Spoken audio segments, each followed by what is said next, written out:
What's up? What's happening on a Thursday? It's the Hoffman Show on the Team 980, always live as well on the free Odyssey app. I am Craig Hoffman. Anthony Haney is back in D.C. I say back in D.C. because I'm doing the show from our Odyssey sister station in Richmond today, 910 The Fan. Appreciate the folks down here setting me up.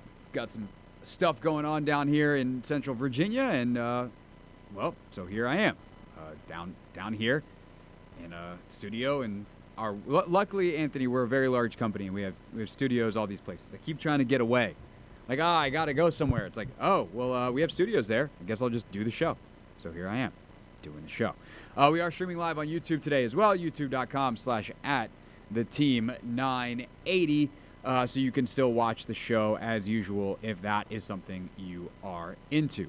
Of course, we start today with the massive news that broke just over 20 minutes or so after we got off the air yesterday.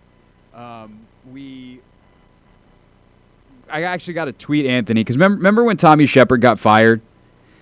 And we were off the air for we weren't even off the air. Like, that was the thing. We weren't actually off the air. We had gone to break at 7:56, and the news had come out like 2 minutes beforehand, and we actually missed it. Well, yesterday at least we were off the air, but not by much. And Taj, a frequent listener and tweeter of the show, tweeted me, and I actually had gotten off the Metro and was refreshing my replies, and he's like, "Hey, bro, time to get back on the radio." I was like, "What?"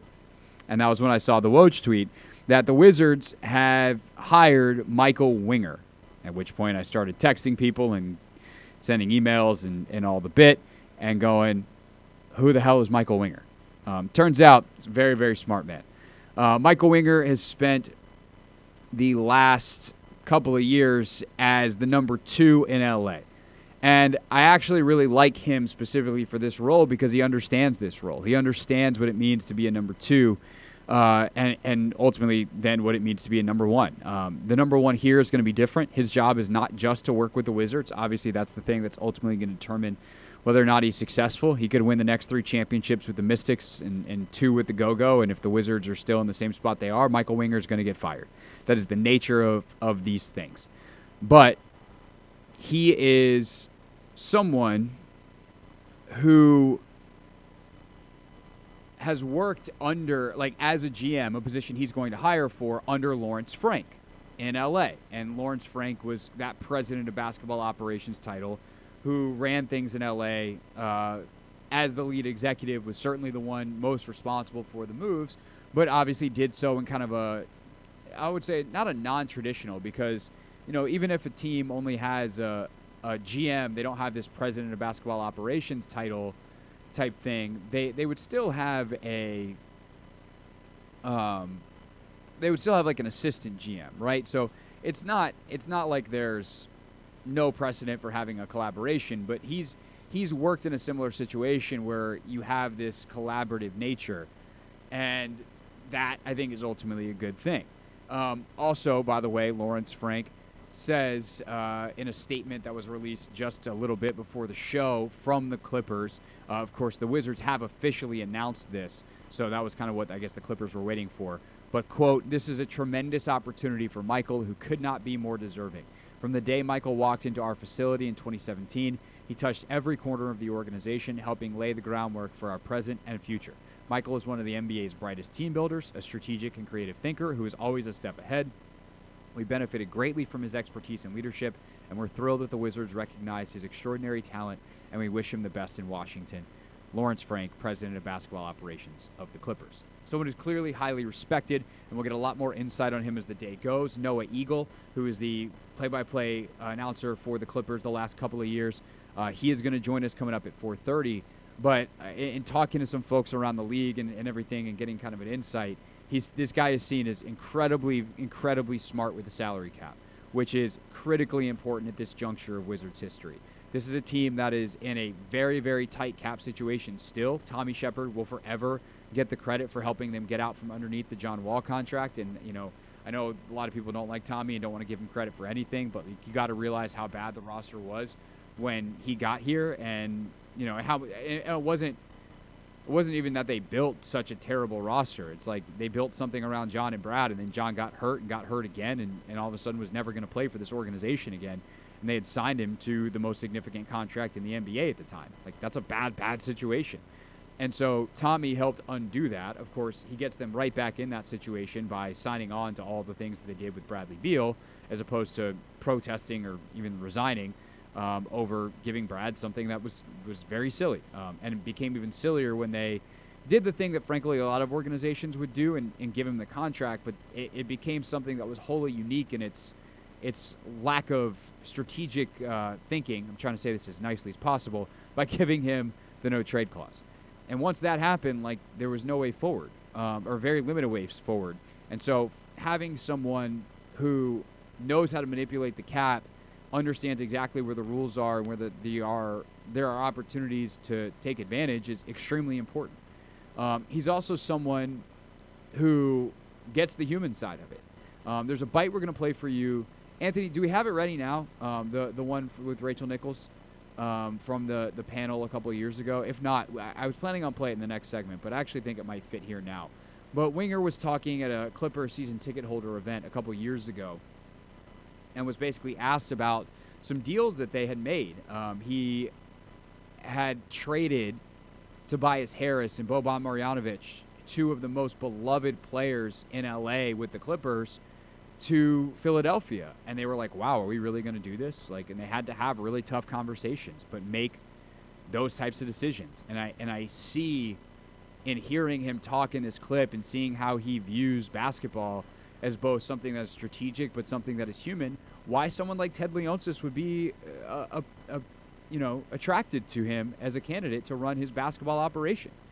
That's the conversation he's going to have about and ultimately with Bradley Beal. Is, hey man, like, we love you. Like, this organization, everything you've done for the team, everything you've done for the city. But at the end of the day, if we want to win, we can't do that with you in this current situation. We don't have the talent. And that's not your fault. That's our fault. And it's the people that were here before's fault, if he wants to say that. I don't get the sense that he probably would. But, like, it's not anybody that's currently here's fault, if you want to try to be diplomatic about it. But at the end of the day, like, that's where we are. We have to move forward. And so where is it that you want to go? Give us a list of teams, or we will shop you and we'll come back with what our preferences are, and you can say yes or no based off the location. Like, that's what he's going to have to do. And that's not, it's easy for fans to think about that conversation because many of you have been dreaming of getting rid of Bradley Beal for years. But for the person who's actually got to sit down across from him and be like, hey man, I know you signed a 5-year contract, but we really would like to move you and your family away from here. That's not an easy conversation. And the humanity that clearly he brings to the job, I think, is important. So I like the hire from someone who has worked in a similar structure. I like the hire from someone who brings that approach. And I like the hire from someone who has a very specific creative and strategic thinking background and bona fides and skill around the salary cap. That's kind of the extent that I know Michael Winger right now. There's not a lot about him out there in terms of public consumption. There's some articles, but like if you go try to search and find him speaking at different things, it's hard to find, in part because the one thing he hasn't done yet is be a lead executive. He's been an NBA general manager for years now. But when you're a general manager under a team president, the team president's the one that does most of the talking. And so that is the other thing that I think is fascinating about this, and we'll get more insight on this from David Aldridge coming up. We'll get more insight on this in terms of organizational structure from Ava Wallace at 5 o'clock. Ava was the first person I saw reporting on this. Is one thing that's important to note is Michael Winger is not just running the Wizards. Michael Winger is going to run the Go-Go, which is also aside, or which is also, adjacent to the Wizards. That, to me, that's one job. I like that as one job because it allows you to have cohesiveness between your developmental franchise, not really a franchise, developmental team, your developmental outfit in the G League team, the Go-Go, and your style of play and how players move back and forth, someone who oversees both of them and is responsible for both of them is good.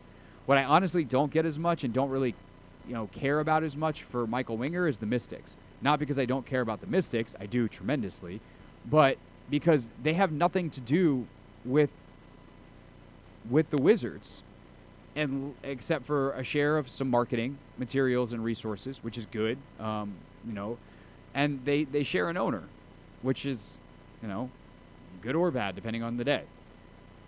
So there's no actual basketball crossover. I guess facilities, things like that. But it's something I would ask Winger or Ted when we get a chance to talk to them. I was told there'll be a press conference in early June, and we, of course, are going to hope to talk to Winger in an extended interview here on the show.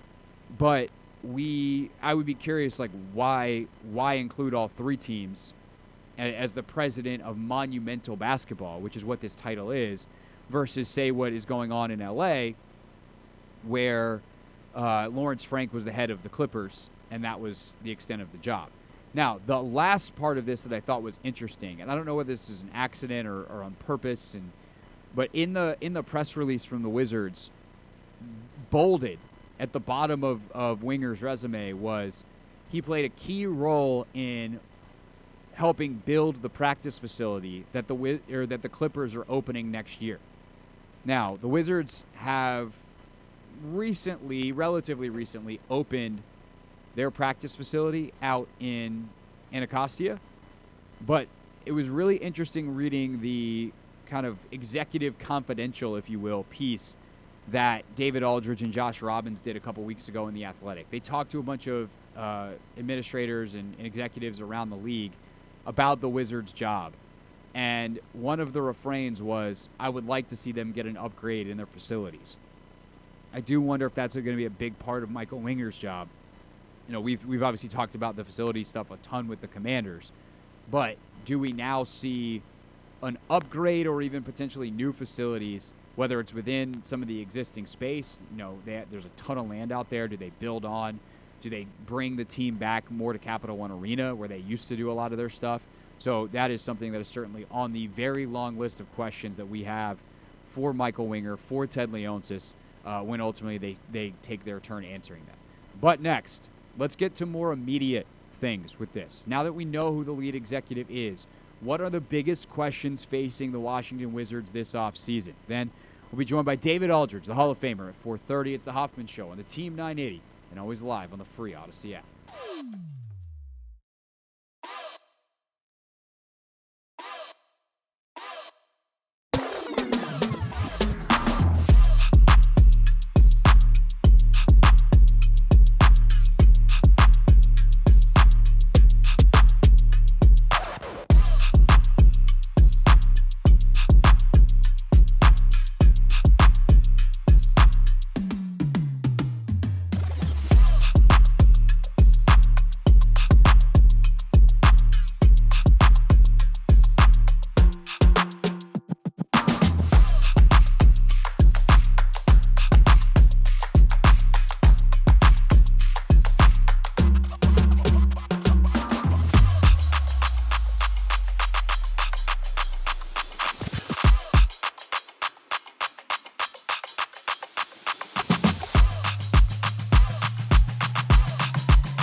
the Hoffman Show on the Team 980, always live as well on the free Odyssey app.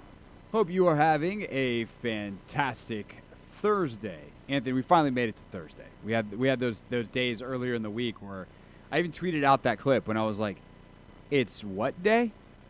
It's Tuesday? Couldn't believe it on Tuesday. Now it's like, wait, how did we already get to Thursday? Sometimes I feel like the week goes in reverse. Does that even make any sense? Nah, it definitely makes sense. It definitely makes sense. I think Thursday has been a long time coming, and we've been feeling like it's been Thursday since basically Monday or Tuesday. Yeah, pretty much. But here we are. We made it. Voila! Welcome to Thursday. All right. So here's what we got coming up on the rest of the show. David Aldridge going to join us at 4:30. Ava Wallace at 5. Noah Eagle, former play-by-play voice of the Clippers, and when I say former, he was the last couple of years. He just is. He's moving on to bigger and better things. He can be working for the NBC doing Big Ten football this fall. We'll see if we can trick him into some Maryland questions. Be like, hey Noah, who's the best team in the Big Ten? He should be like, what are you talking about? Be like, if you don't say Maryland, then we kick you off the station. That's how it works. We're the flagship. What can I say? I'm a businessman. And then Sam Fortier, we're going to talk about football. He'll join us coming up at 6. But I want to let you hear from Michael Winger. This is about the only time you'll get to do this over the next couple of weeks until he ultimately takes over the job. But Winger spoke on a panel with Lawrence Frank, his now former boss, the executive vice president, the executive in charge of the Clippers, the president of basketball operations, on a season ticket holder panel in 2019. Rachel Nichols was the moderator. I don't think you'll hear either Frank or Nichols, but I tweeted out this clip yesterday, and I just thought it was really interesting hearing him talk about how he thinks about making trades and making moves, balancing the need to win and the very human toll of saying, hey man, you and your family are going to have to move across the country. Sorry. So here's new Wizards and monumental basketball president Michael Winger back in 2019. The effort is a lot of the prep, a lot of the planning is to help you be as objective as you can be when it's time to make a decision. So that you're making these decisions based on not necessarily data. I mean, data is a part of the process, but the objectivity of today, the objectivity of the future, against the backdrop of sustainably contending. But emotionally, it's in many cases, it's hard, it's gut-wrenching. When we were going back and forth with Philadelphia, and you could sort of feel that there was maybe the foundation of a deal in place. I mean, it was really hard because we have a group of people that, like, we love those guys. And when we're having, conversations in a small group and we're talking about, are we really going to trade Tobias? Are we really going to trade Boban? Are we really going to trade Mike? It's like, that's when you have to really close your eyes a little bit and think to the future and figure out how you're going to build that team that is going to win. And you have to make it really hard in this. They are very emotional, viscerally painful decisions. So it was hard. Yeah. There's a phrase he uses in there that is like my dream for this franchise. Sustainably contending. This is the whole, when I went bonkers on the show a couple weeks ago about how I'm kind of fed up with the criticism of the process. This is exactly what I'm talking about.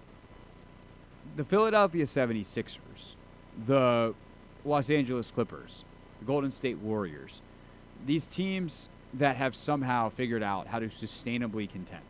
And the Clippers and the Sixers are two great parallels because neither of them have won a title. I don't even think the Clippers have made a conference finals either with Kawhi and PG. I don't think they have. They made it in the second round, as is Philly. They might have made one, but they definitely haven't made the NBA finals. But every single year, they have a legitimate shot to do so. Injuries, bad luck, tough matchups. Like they've seen it all, and ultimately have fizzled out. Whether they've gotten really, really close. The Kawhi shot when Kawhi was in Toronto in 2019 for Philly, probably the closest of either team. But ultimately, like they don't break through. but they've got a chance. And they've got a chance again next year. They'll probably bring Kawhi and PG back in LA. They'll try to, obviously without the services of Michael Winger now, bring in some other pieces to surround. They did a good job. The Russ thing I didn't think was a good idea at the time. That was an excellent signing from them mid-season to even bring Russell Westbrook in. But they understand what they want to do, what they need to do. They took the necessary swings on the right players, and now they, year in and year out, have a chance to win a championship. You can't ask for more than that. You cannot guarantee yourself something better than the chance to legitimately compete. And the Wizards, what they've done is lock themselves in to not having that the last couple of years with how they've managed this roster. And so to hear someone who is willing to make tough decisions and seems to truly understand what it means to build a team that sustainably competes, that is the dream. So hopefully he is given the freedom by Ted Leonsis to execute on that vision, starting with whoever he hires as GM, and then ultimately with the roster, whatever those two people and the staff that they either bring in or keep does together. As for what they actually do now, I think this is an interesting conversation because you're now looking at a fairly hefty, fairly significant to-do list in a very short amount of time. The number one thing that's got to happen is assuming that, let's assume for the sake of this to-do list, that they have permission to trade Bradley Beal. So you have to have a conversation, and from Leonsis, they have that. First thing you got to do is have a conversation with Brad and just say, look, man, I know that you've had a great run here. I know that you mean a lot to the city. I know the city means a lot to you.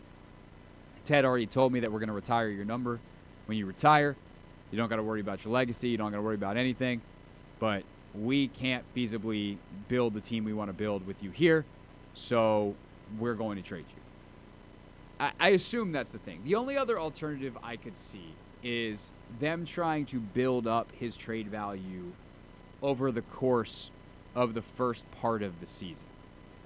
I could see a world where they think his trade value is higher if they can get him back to scoring 30 a night, and that they build their first half of their season around Bradley Beal scorer and get him back off the ball and try to get him shooting 8 threes a game. And if he has really, really good individual statistics, maybe they can get a little bit more. Maybe that contract feels a little less painful for a team. But I gotta think that the conversation with Beal starts with, are you willing to waive your no-trade clause? And I really hope the answer is yes, which leads to number 2, they need to trade Bradley Beal. You just need to start over, and you can't start over with the guys that are here.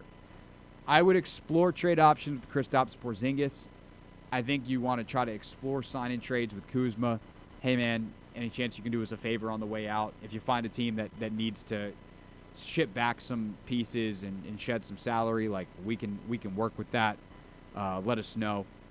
And I would not bring back probably any of them. That's going to really bite at the box office next year, but it is what it is.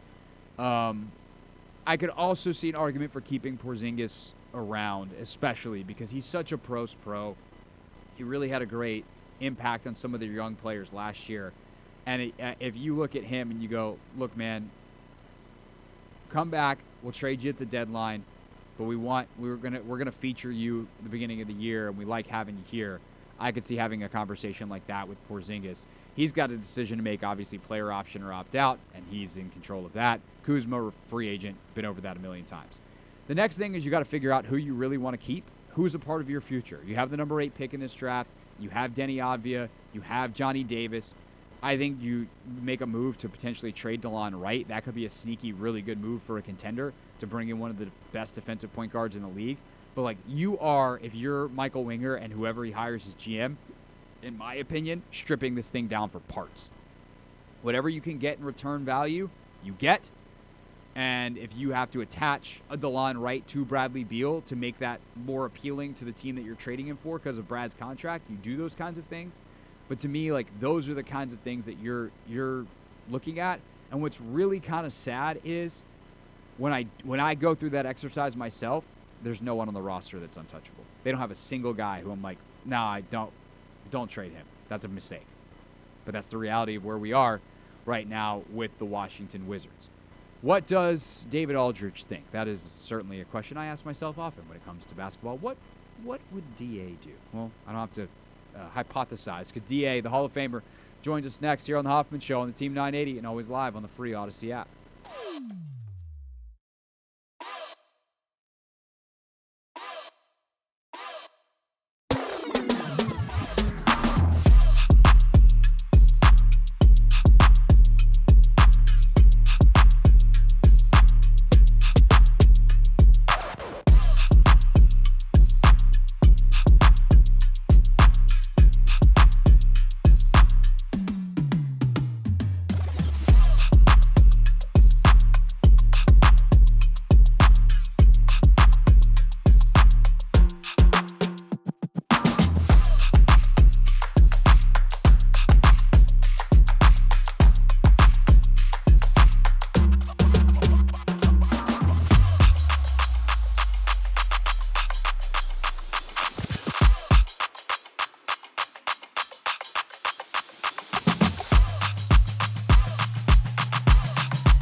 It's the Hoffman Show on the Team 980, always alive as well on the free Odyssey app, streaming live on YouTube too, youtube.com/at the Team 980. Joining us now, the Hall of Famer, senior columnist from The Athletic, David Aldridge. DA, how we doing, man?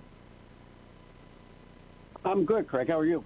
Doing well, doing well. So obviously, plenty to talk about in Wizards land, monumental sports land, and actually kind of where I want to start. I think it's fairly interesting that they make this hire in such a critical time for the Wizards organization and give Michael Winger all these things to focus on. He's going to have a general manager, obviously, that he's going to hire, but he is the president of Monumental Basketball. And I'm curious what you make of the structure of Winger's job and also what context you have of how many other people or how many other positions are like this around the league where you're not just in charge of the NBA and the G League team, which makes sense, but another part of the organization, in this case, the Mystics as well.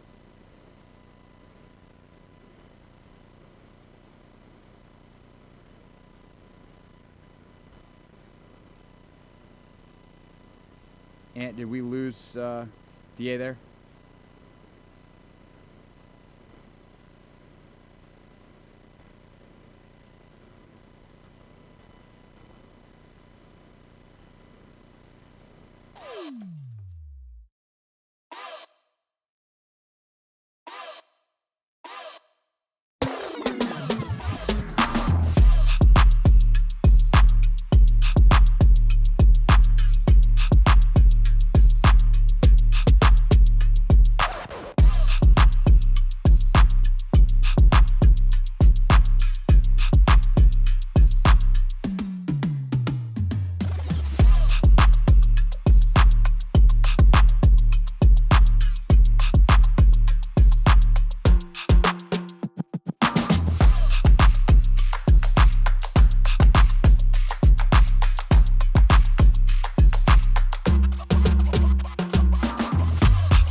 All right, Hoffman Show on the Team 980, always live as well on the free Odyssey app. Apologies for the technical difficulties.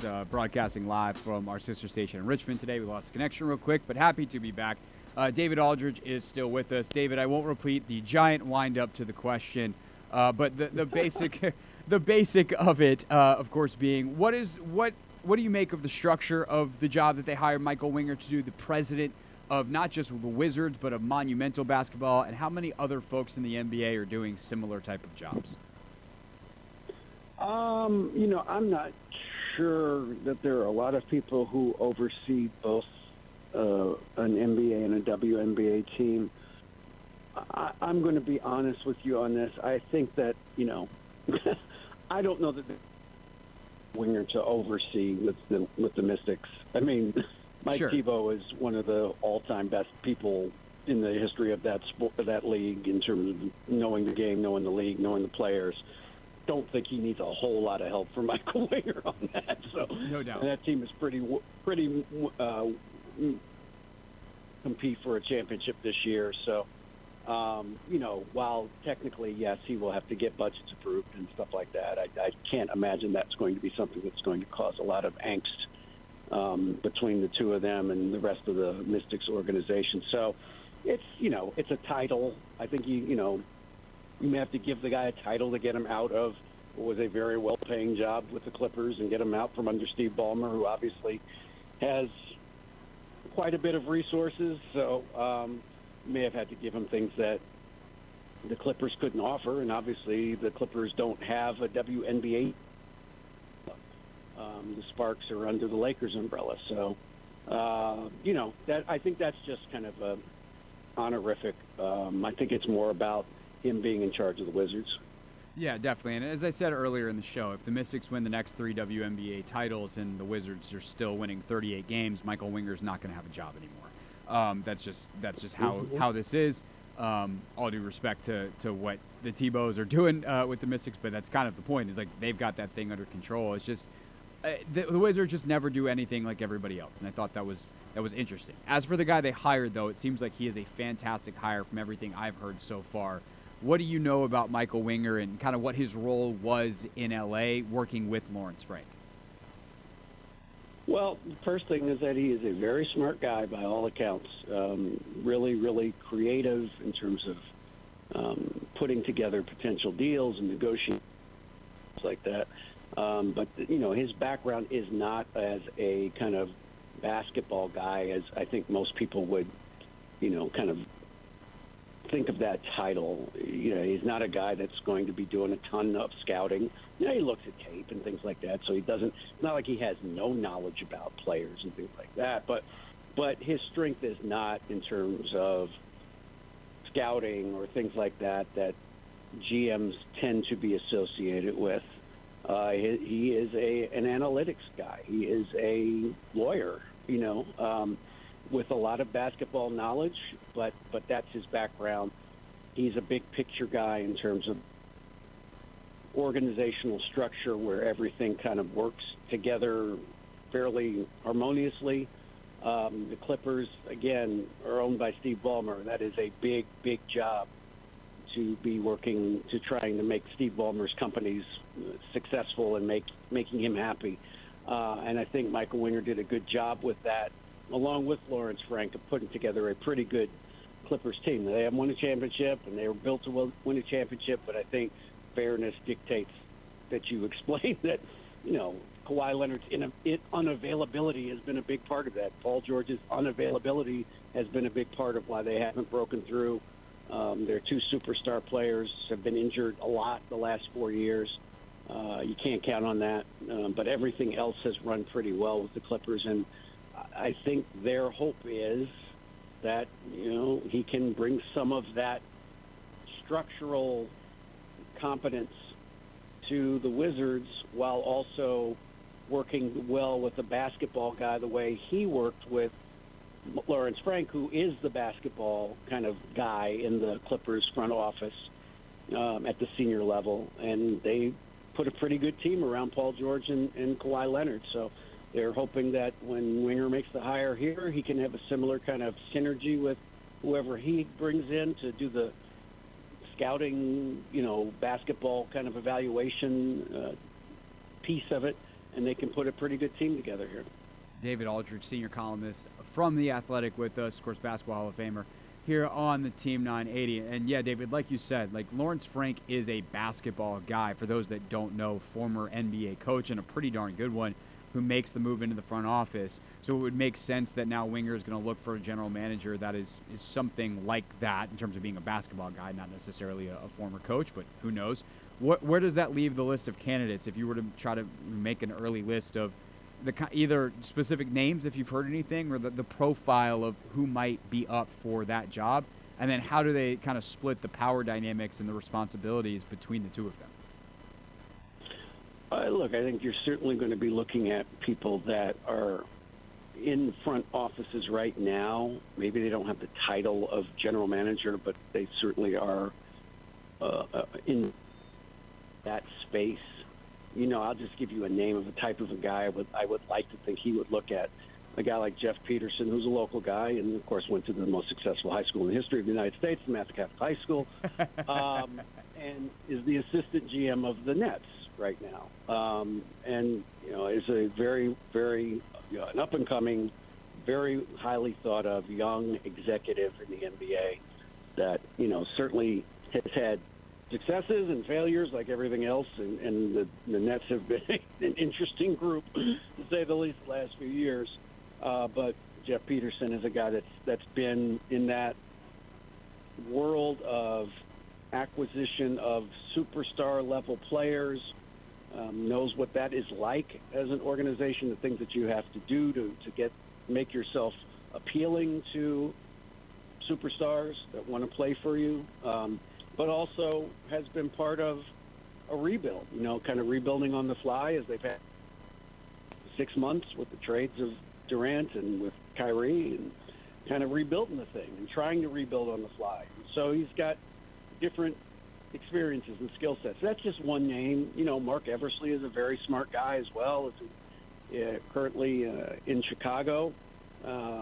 Is working with Arturas Kanishevas, who's the boss there, and Mark is the GM, and they've had a good relationship there. And the Bulls, frankly, are kind of at a crossroads like the Wizards are with regard to their talent. But there are guys out there who could certainly step in and do that work along with Michael Winger. I don't know who Michael knows, so there's not like an obvious connection, but certainly he works at Oklahoma City for several years before he went to the Clippers. He's been with the Clippers for many years, certainly will have a knowledge about some of the young executives that are in that building as well. So we'll find out. I think they're going to get this done fairly quickly. They have to, because the draft's coming up in about less than a month now, so they have to get going.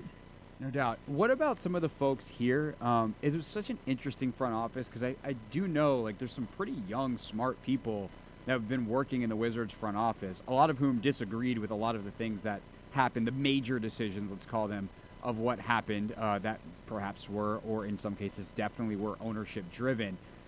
So is there a possibility that there are some of the folks in-house that could stay or get elevated, or are we looking at a complete overhaul of this front office once the new person comes in? And, what would you make of either direction?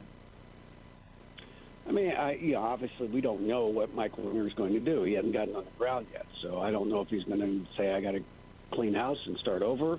Again, I kind of doubt, given the hour.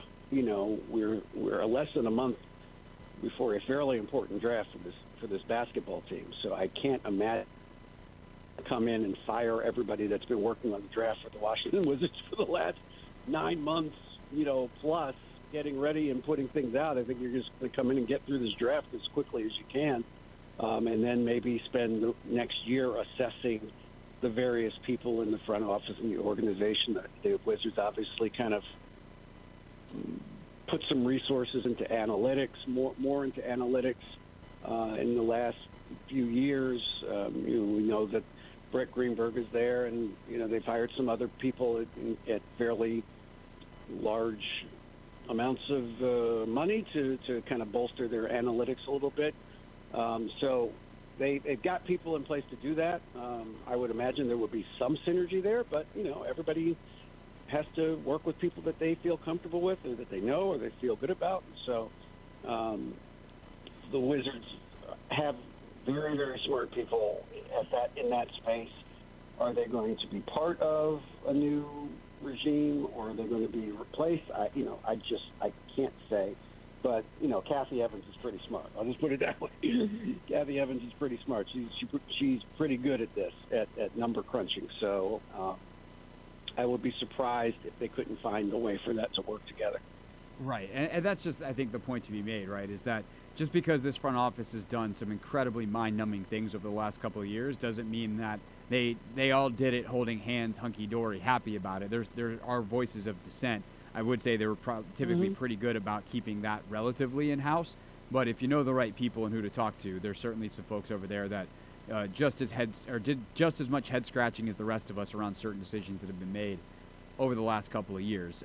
As for the decisions that will be made moving forward, the biggest one is obviously Beal. What do you think those conversations are like, and what do you think ultimately the likelihood is that he's on the roster when they open training camp? Well, again, Craig, these are things that it's hard for me to answer right now because I haven't had a chance to talk to Michael Winger about what he thinks, what his philosophy is. Is it going to be, sometimes a new person comes in first year because they just want to see what they've got, and what's good and what's not good. I am guessing that certainly they will start to make moves toward getting their roster more in line financially with a team of their caliber. It doesn't make sense for them to be an over the cap. They're not paying the tax right now, but they're over the cap, and they're not near good enough to be over the cap. So I would certainly think they will start to make some of those decisions. Does that mean re-sign Porzingis? They don't re-sign Kuzma, or they sign and trade him? It could. The Beal situation is its own thing because Brad has a no-trade clause. So it really doesn't matter what the Wizards want to do until Bradley Beal signs off on it. Now, I would imagine when Winger comes in, he's going to have some sort of options, plans, whatever you want to call it, that he can present to Bradley Beal in terms of, hey, look, here's some things I'm thinking about doing in terms of if you want to waive your no trade, here's 3 or 4 places I think we could make a deal if you want to do that. Conversely, if Beal says, hey, I love it here, I don't want to leave here, then it's going to be more difficult because you're just not going to have the cap space that you would want. And I think you have to have that honest conversation with him. Like, honestly, if you stay here, chances are we're not going to win. We're not going to be very competitive. We're not going to be competitive enough at the top of the NBA. So you have to weigh that. And Brad's got, he's got the hammer in this situation. He decides how long he's going to be here. But if Brad says, hey, I don't want to go through a rebuild. I don't want to spend another 3 years of you tearing it down around me and then building it back up. I'd like to be traded. I think Michael Winger will have options available fairly quickly to make that happen. So I'd love to ask you about those options because it's become my favorite question to ask national NBA folks and folks like yourself who are plugged in around the league. It's like, what is Brad's actual value on the market? I've had some people that say, like, they could trade him tomorrow, no problem. They'd probably get some stuff back for him. Maybe not a lot, but they'd get something of value back. I've had other people say, like, no, it's a negative value contract. They might have to attach a first-round pick to get rid of him. Where do you think the Bradley Beal trade value meter is, understanding the contract and also understanding that it's not a full market? There's not a full market of teams that he can go to. It's going to be a very limited number because of that no trade clause. Yeah, no question. It is definitely not easy to trade a $50 million contract. I would say that no contract's untradeable. However, I've never heard of, I've been doing this a long time, Craig. 5 or 6 years, somebody says there's no way they can trade that contract. And guess what? The contract gets traded. People get traded. I suspect, again, if Bradley Beal wants to be traded, they will get him traded somewhere. Now, what will the return be? It may not be what you would think for somebody that's been an all-star multiple times and is viewed as a pretty good player, like a top 30 type player. I think most people would say Brad's one of the 30 best or so players in the league. Now, is he top 15? No, he's not. I don't think anybody would say he is. So, but I think they could get something for him. I would be surprised if they would be willing to attach a first-round pick to a $50 million contract. I think they would say we're the ones that are, taking on bad contracts in return. We're not going to also give you a first-round pick to do it because they almost certainly would have to take multiple bad contracts back in order to make the numbers work. So I don't know if that's something. We'll see. But, so there could be trades. A lot will depend on how these playoffs shake out. A lot will depend on maybe where does Kyrie Irving wind up, because if he winds up in one place, that means he won't be in another place, and that team might be more inclined to make a move for somebody of Bradley's caliber. But there's a lot of moving parts. The draft certainly is going to be part of that as well. So I think if he wants to be traded, I think he'd be traded. I don't think that's going to be a problem. David Aldridge, senior columnist at The Athletic. Last thing, David, you actually just touched on this. We're going to dive a little bit deeper into it. This final question is, how have the playoffs influenced the market? Because, I thought going into the playoffs, Philly and Miami were two really interesting ones to watch. Sure, they were, but they've gone in opposite ways of, I think, how all of us thought they were, where Miami, a place that could have been a Bradley Beal trade target, now might look at it and go, I don't know, we're an NBA Finals team. We don't need Bradley Beal. Where Philly might go, man, we really need to switch something up. And obviously Joel and Brad are extremely tight, both true handling guys, et cetera, et cetera. Who knows what happens in Boston, depending on what happens tonight. How have these playoffs kind of shifted the trade market and what you think might happen kind of league-wide this summer, both specific and non-specific to Brad? Well, certainly Philly is going to be kind of their thing, depending on what they do with Harden. Do they have a deal with Harden ready to go, and that they've negotiated already? If they do, that window closes. If they don't, and the rumor, a lot of people have speculated that Harden wants to go back to Houston, play with the Rockets for whatever reason, who knows why. If he decides to leave, then that certainly would make Philadelphia a possibility for a guy like Beal. They would certainly want to maximize Embiid's window of contention. He's right in the middle of his prime. I think we would all agree. So Philly would certainly be a case. Obviously, I think everybody who follows basketball knows that Jason Tatum and Brad are extremely tight, right? I mean, they are extremely close. And so if the Celtics go out before the finals, if they don't come back and they get beat in the conference final, I think that's certainly a place you could potentially look at as a team that might be looking to make an upgrade or do more, move things around to take another crack at it next year. What does Milwaukee do? They fired Mike Budenholzer. Clearly, that's a team in some level of flux. Is it a player or two change, or is it a total rebuild? They've got a guy in Chris Middleton who is a well-regarded player, but Chris is getting up there in age, and he's got an option for $40 million next year. If he opts in, that may change what they want to do. So there are teams that could use Bradley Beal.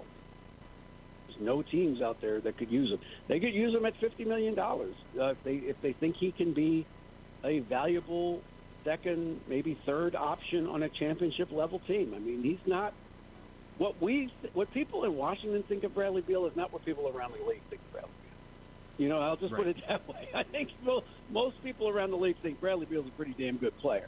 And, maybe he shouldn't be the best player on your team, but if he's your second or third best player, you're pretty good. So I think that we've seen it, Craig, in all of the coaching firings that we've seen, and the players aren't even, we've seen Doc Rivers fired because you didn't win.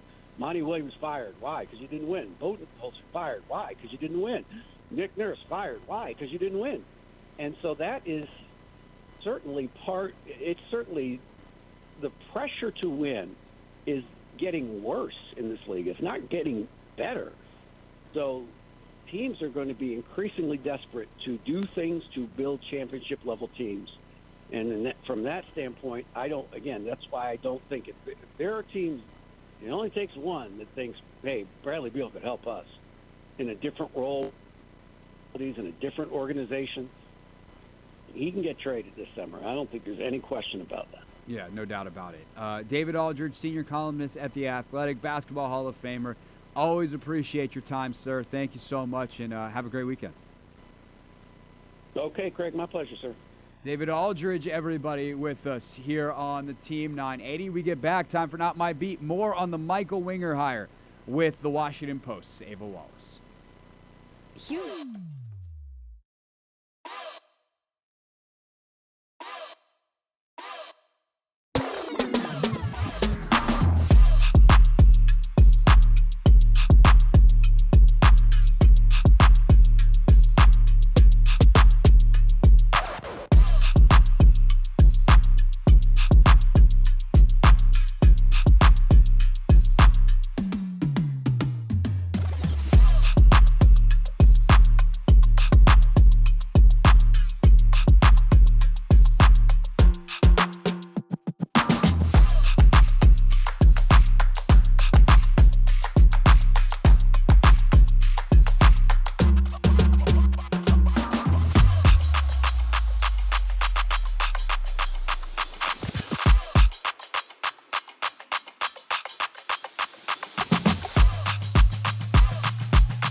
It's the Hoffman Show on the Team 980, always live as well on the free Odyssey app. Big thanks to David Aldridge for joining us. We continue, though, with the day's top story. Monumental Sports hires Michael Winger as their president of basketball operations, and let's talk about it with someone who helped break the news yesterday. Today's top story from the perspective of someone who's there. You are looking live. This just in. Not my beat. Ava Wallace, Washington Post with us. And Ava was the first person I saw yesterday kind of really describe the role that Michael Winger is taking as the president of basketball, not just for the Wizards, but for the Go-Go and the Mystics, and that there would be a GM hire to come. So, Ava, first of all, hello. Welcome back to the show. Hi there. Please don't put me after David Aldridge. What are we doing here? I'm sorry. David should just have to end the show from now on. That way, it's on some national program. It's on Nick Ashew in BetMGM tonight. Sorry, Ashew, you have to follow David Aldridge. So when you first heard the news and kind of, if you can peel back the curtain as much as you can, like throughout the process, when did you know that this was kind of the route that they would go in terms of the structure of this job versus hiring someone whose job it was to just run the Washington Wizards? So we kind of heard some rumblings that it was going to be something like a president GM or president situation early in the search, but honestly, I assumed that was kind of a logistic thing because in the NBA, it can be really hard to get permission from other teams to talk to general managers unless you're saying it's for a promotion. So that's just kind of a weird administrative thing that I was like, okay, we're doing something different a little here, and I chalked it up to that. Just because that's kind of a weird hitch about the NBA. I'm not sure if that's the case in a lot of other major sports, but this kind of reshuffling was definitely not what I was expecting. I mean, this is, to kind of put it in context, it was very surprising when Ted Leonsis actually kind of pulled the plug and fired Tommy Shepard in April, and this is even more surprising from Ted. A lot of other teams throughout the NBA are set up in the kind of president at number one front office and GM number two in the front office. That's not foreign.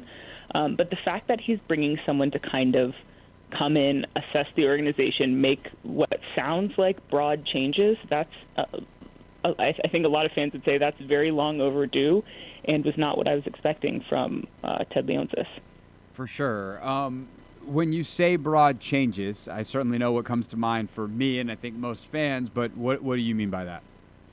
Yeah, so from my understanding, he's going to be pretty empowered to come in and see what the team needs, and that means if he thinks the team needs an overhaul of the roster, including trading Bradley Beal, he has the power to make that call. If he thinks changes need to be made on the coaching staff, just kind of things in the front office. From what I understand, it is set up for him to be empowered to do those things. Now, I will believe it when I see it. I think it's good to have kind of a healthy amount of skepticism there. There's still one guy who owns the team and who signs off on everything ultimately. But the fact that Michael Winger is going to come in and design a plan, a multi-year plan to present to Ted Leonsis and say, here's where we're going to go, here's how we're going to get there, and then actually be empowered to implement it, that's a pretty big deal.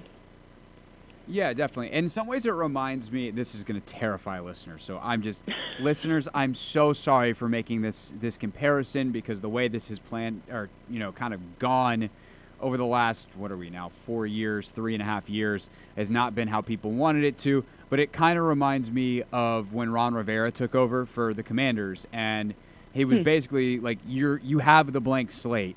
And, of course, Dan Snyder was super hands-on with the team in ways that were incredibly damaging, including drafting Dwayne Haskins the year before.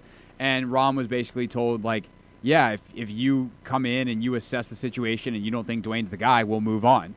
And to me, that's kind of what that sounds like. But I think that also means, like, obviously when Ron came in, and hate to compare it just to one other thing, but when Ron came in, they did take a year to kind of understand, like, who is Dwayne as a quarterback, for instance. This case, I tend to think that person will be Wes Unseld Jr., who obviously Ted thinks very fondly of, but is also probably going to give Michael Winger the power to remove, ultimately, if he decides he's not the right guy. But I guess what I'm setting up, Ava, is kind of a question of how many things do you expect to happen quickly versus how much of this is kind of a one-year assessment and then we'll see after the season next year who stays or goes over that long-term plan? I think there would definitely be some things that happen quickly. I mean, something we haven't spoken about yet. Michael Winger has to come in and hire a general manager. So he's a lawyer by training. He is a contracts guy, a negotiating guy who has experience with a lot of big agents, a lot of big superstars. Kawhi Leonard and Paul George. He's been with the Clippers since 2017.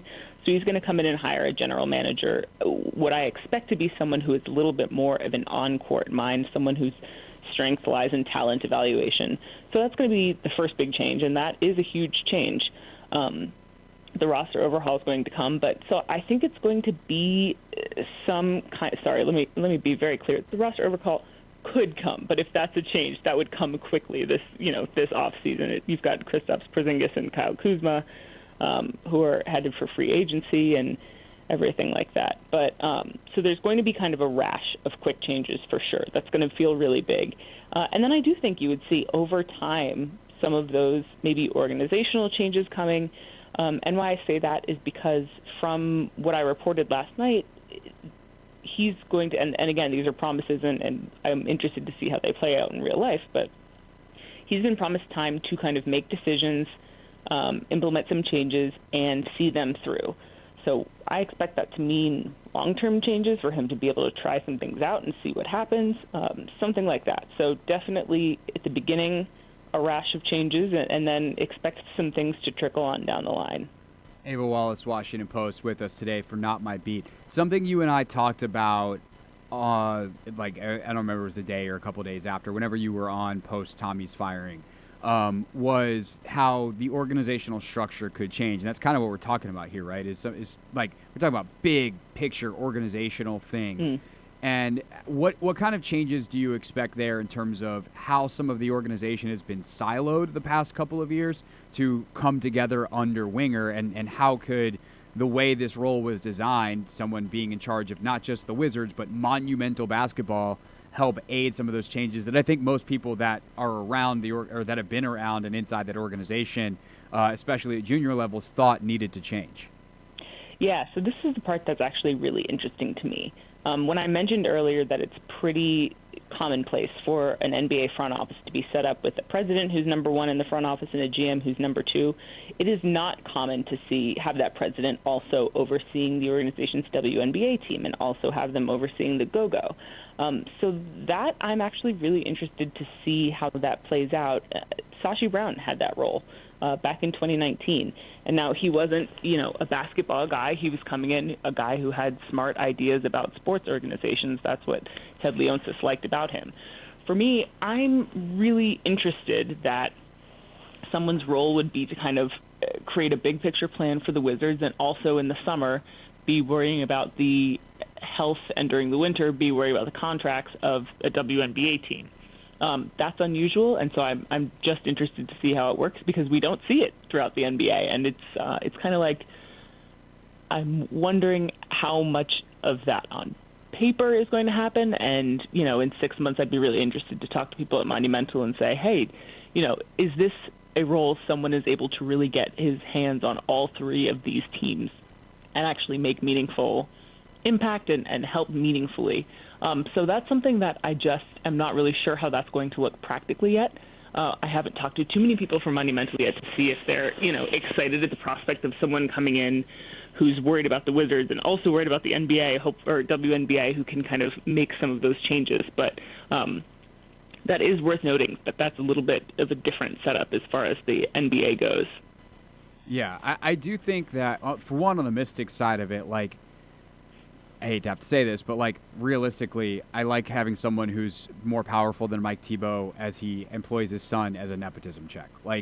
Eric Thibault is, by all accounts, a good coach and probably would have gotten a job at some point, but he was handed this job by his dad on the way out into the GM role for Mike, and if that's not going as well as it should, I like having another check and balance there. That's good. But to me, Ava, the thing that I think is probably more likely the way those three organizations all intersect is resource management and resource allocation.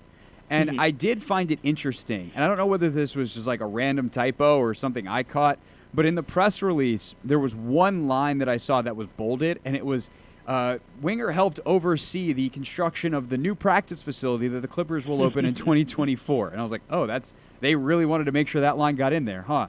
And so I do wonder how much of his job is not just kind of big picture roster management stuff for the Wizards, which will be the most important facet of it, but also the resource management and making sure that the team is competitive in all the ways that don't just include who is actually on the floor. No, you're absolutely right to point that out. And I don't know if you saw the statement that the Clippers' Lawrence Frank, who Winger worked under in L.A., put out after the Wizards made their official announcement. It was I've never read a statement from a boss this glowing about an employee who's left. I'm like, wow, this guy, good job, Clippers. Good HR also.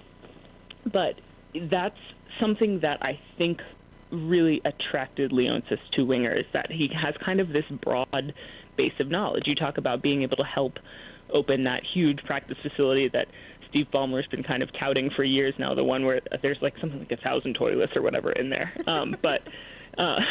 Right. You cool. Laugh, but that's something that Ted Leonsis looks at and he's like, this guy's a lawyer. He can help open a practice facility. He can work in a really deep collaborative front office. He wants someone with that broad knowledge base to come and say, this is who the Wizards are going to be, to take a look at this thing and say, this is how we're going to run this business. So that's definitely something that Ted Leonsis really liked about him, and is why he's going to kind of say, give this guy broad leeway and say, now hire someone to focus specifically on the Wizards while you do kind of the above the line, pulling the strings and directing things generally. Yeah, definitely. Ava Wallace, Washington Post, with us. Of course, their Wizards beat reporter here on the Team 980. So that means we need a basketball guy or gal. Who do you think are some of the leading candidates, or some of the places that we should be looking for potential candidates as that general manager? It's funny. I saw Mark Stein, the former New York Times national NBA writer, earlier today. Good old Steiny Mo. Gotta love it. Point out a name that was brought up to me last night. I'm not saying that as like I had it first or whatever, but you had it first. It's fine. Sense, it's fine. No, I did not. Although shout out to Jerry Brewer who was musing about this. Will Dawkins, a guy in Oklahoma City Thunder. That's exactly the level of executive. He's a young guy. He worked in Oklahoma City under Sam Presti with Michael Winger, which is where Michael Winger came up, kind of in that group of young guys who were running and ripping and all wonderkins. Remember, Michael Winger is 43. That's really, really young for a guy in this job. But somebody like that, and there are kind of a handful of up-and-coming executives who Winger worked with in Oklahoma City who are really smart, really, really well-regarded, and still just under the radar enough that they would come and kind of be thrilled to be the number two in this front office. So somebody, if not Will Dawkins, that's a good name, again, that Mark Stein reported, but somebody else like him, Trajan Langdon, the New Orleans Pelicans general manager, also interviewed for the open slot at Monumental. That would be a lateral move for him since he already works under David Griffin in New Orleans. So somebody who's kind of already got those GM powers, I wouldn't look at, but I would home in on assistant GMs, up-and-coming people, younger people throughout the league. Will Dawkins. Yeah, Will Dawkins is a name I've heard before, and seems to be very, very well liked and respected around the league. That's always wrong. I'm like, who's good? Go Oklahoma City. They're always good at building an organization. Go to them. Who's the next guy there? Mind the front office. Right, exactly. Maybe the magic is just Presti, but it seems like they've had other successful people leave. So that's Will Dawkins. I like that name. Like it a lot. The biggest question, of course, whoever it is, Will Dawkins or otherwise, will have to face, along with Michael Winger, is the Beal situation. Have you heard anything about the willingness to trade Brad? And also, this is where I rapped with David earlier, but what his value is around the league, like how many teams would be interested, and what the Wizards could possibly think of getting in return for him if they pull the plug on Beal here. Yeah, I'm not quite sure exactly about kind of what he would demand value-wise for another teams, but I have had executives from rival front offices just kind of reaching out to me asking, does he have a list of places he want to go, things like that. So there's definitely interest throughout the league. And Michael Winger will have the power to do that. Like I said, pretty explicitly asked around about that last night in my reporting. And, if it means trading Brad, will he be able to? And the answer I got was yes, even though Bradley Beal has that no-trade clause. That's something that can definitely be worked out. Bradley Beal has been in this organization for more than a decade and, has certainly put in his time and good effort, and I think he is a reasonable human being, so something would be able to be done there for sure. But in terms of value, that's going to be the question. You have Kristaps Porzingis and Kyle Kuzma entering free agency, and that's going to be a little bit simpler just because Kuzma's going to go sign a big deal.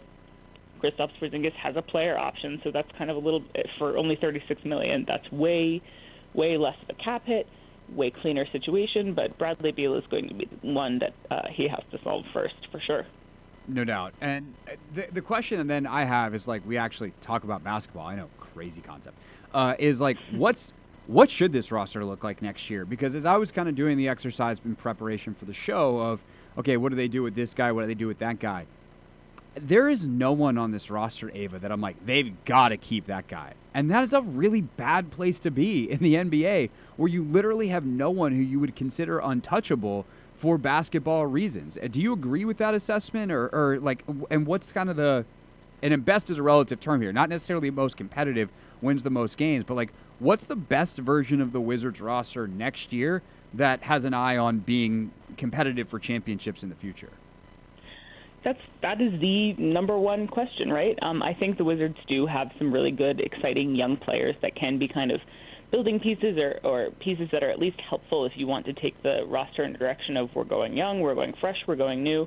But that's for Michael Winger to decide. And I don't know, maybe he sees a role for Bradley Beal on this roster. Maybe he says, okay, I want to bring all three superstars back and we're going from here, but this is how we're going to do it differently. But he does have kind of carte blanche to come in and look at and say, we don't just need a new direction, but something that we need to establish is an identity, for sure. That's something the Wizards have lacked for, quite a long time, maybe since John Wall originally got injured. So that's kind of the first thing on his list of tasks after hiring a GM is making that decision. And from there, I do think the Wizards have some interesting pieces. They've also got Daniel Gafford under contract, but that's really, they don't have a lot of cap space, but they also don't have a lot of contracts kind of weighing them down. Deni Avdia's contract extension eligible next year. You got a couple young guys to look at, but they've got some interesting pieces. I wouldn't say they have nothing. They definitely have some pieces to work with, and that's why this GM, whose talent ideally, again, I don't know this, I haven't seen the hire yet or know what Michael Winger is thinking yet, but someone who's a really sharp talent evaluator and a really sharp roster constructor is going to be really, really important to have in place, by free agency. No doubt. And I think you put that better than I did, in that they have some really interesting pieces, but I do think that it's a roster that is primed to be stripped for parts if they want it to be. Like, I could see a team coming and asking them for Deni Avdija because they think that's like the right seventh man for their contending team and giving something of value back to the Wizards. And if I'm the Wizards, I would do that. And I guess I just kind of mean there's no one who that has to be on this roster for them to win anything meaningful anytime soon, like the next year or two. And so in that way, there's actually great opportunity to unload some of these pieces, rebuild. But if Deni Avdija and Johnny Davis and whoever the eighth pick and Corey Kispert are still here in a couple of years, surrounded by some really good young players or veterans or whoever comes in, like, that's not necessarily a bad situation either. They're not.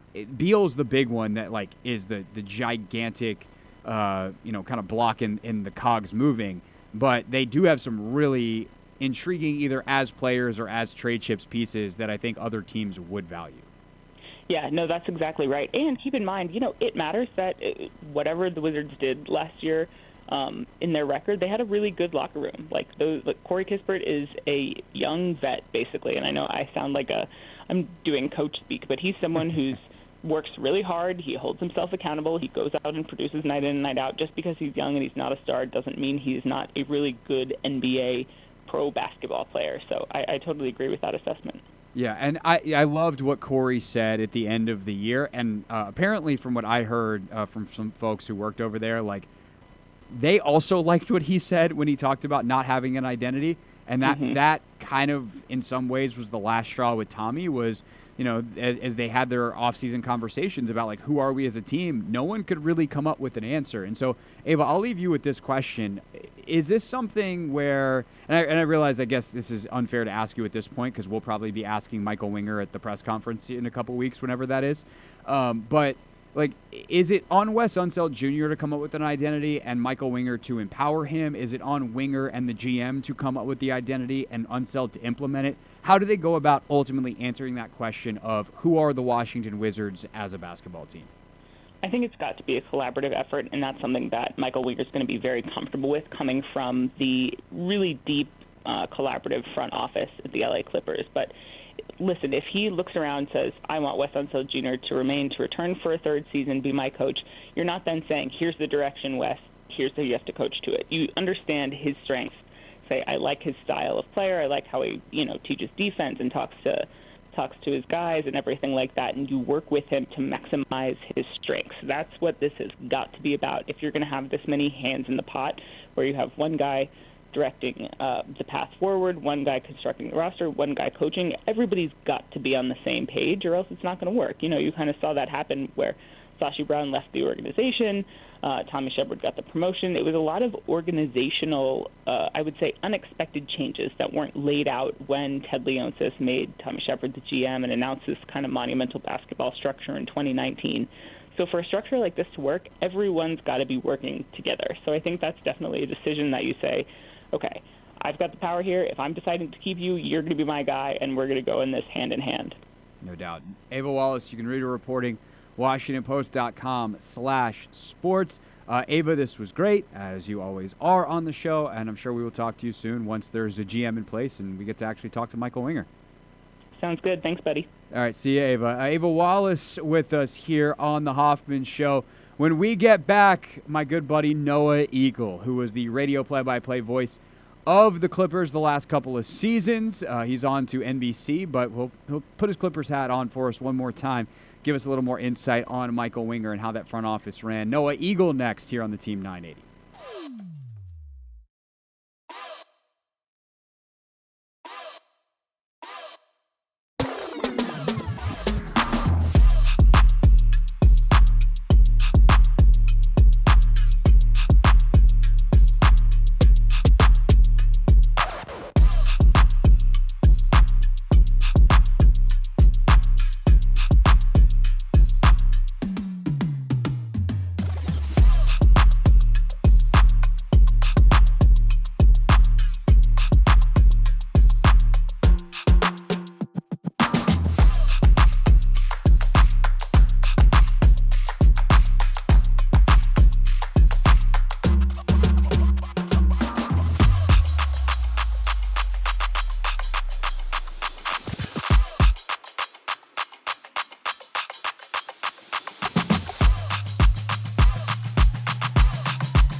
It's the Hoffman Show on the Team 980, always live as well on the free Odyssey app.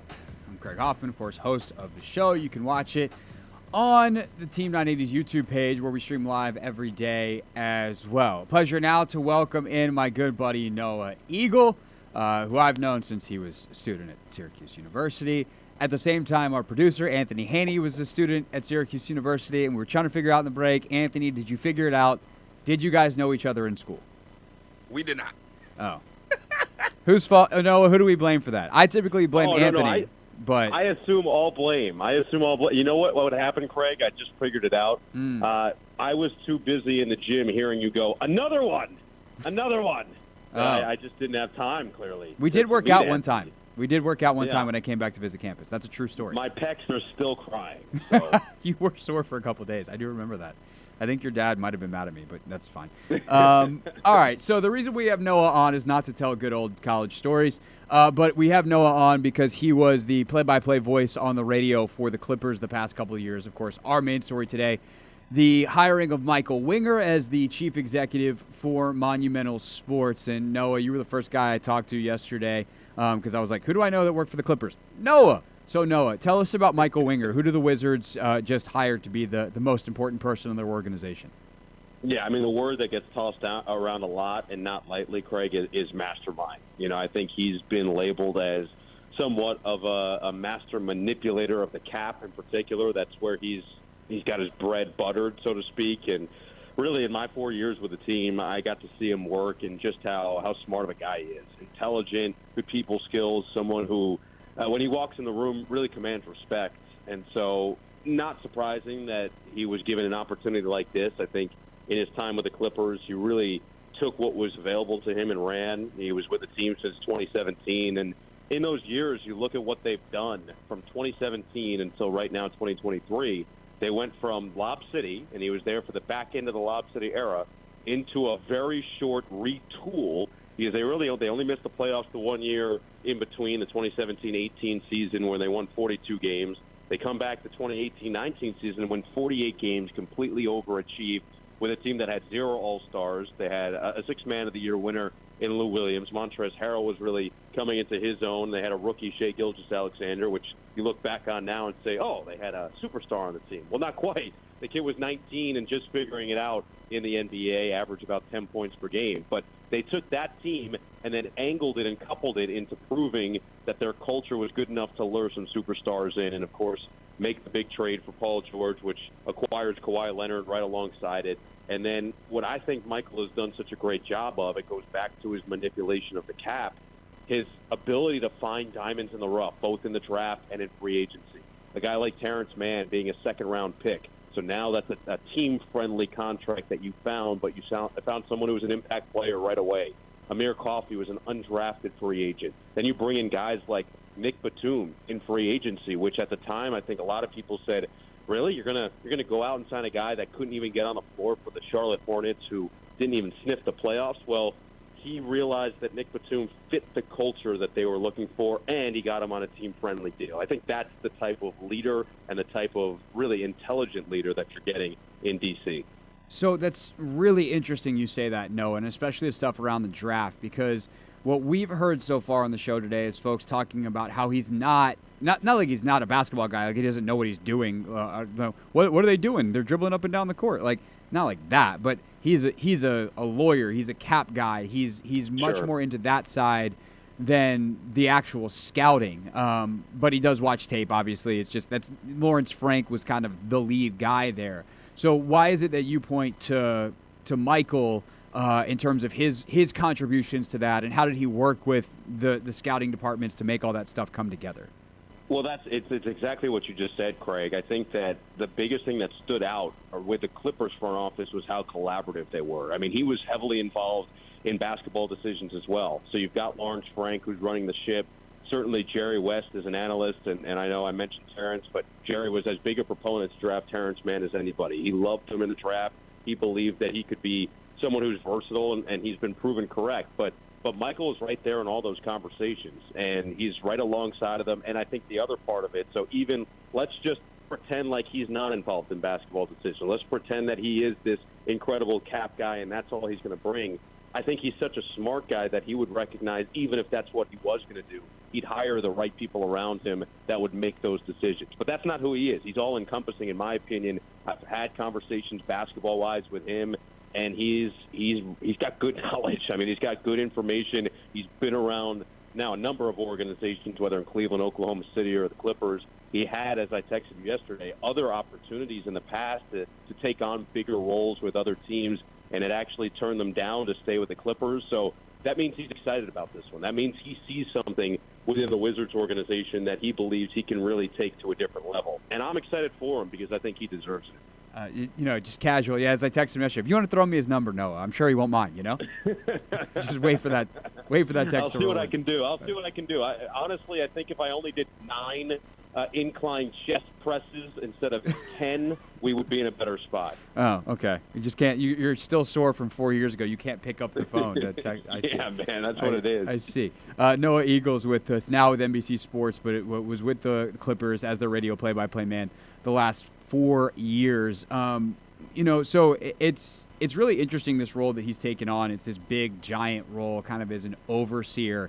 And I thought it was interesting in Lawrence Frank's statement that he issued, just piling praise. Like I piled bench press reps on top of you. Piling praise on Michael Winger on the way out. And also the press release from the Wizards side of it, talking about how comprehensive his experience is. And you've touched on this already, but can you give a couple of examples of kind of where his skill set impacts things beyond the basics of roster building? I know that there's the facility that got built out there that they're very proud of and are about to open that he had some role in. And I'm sure you have insight, being around the team like you were, into other areas where he has an impact positively on an organization.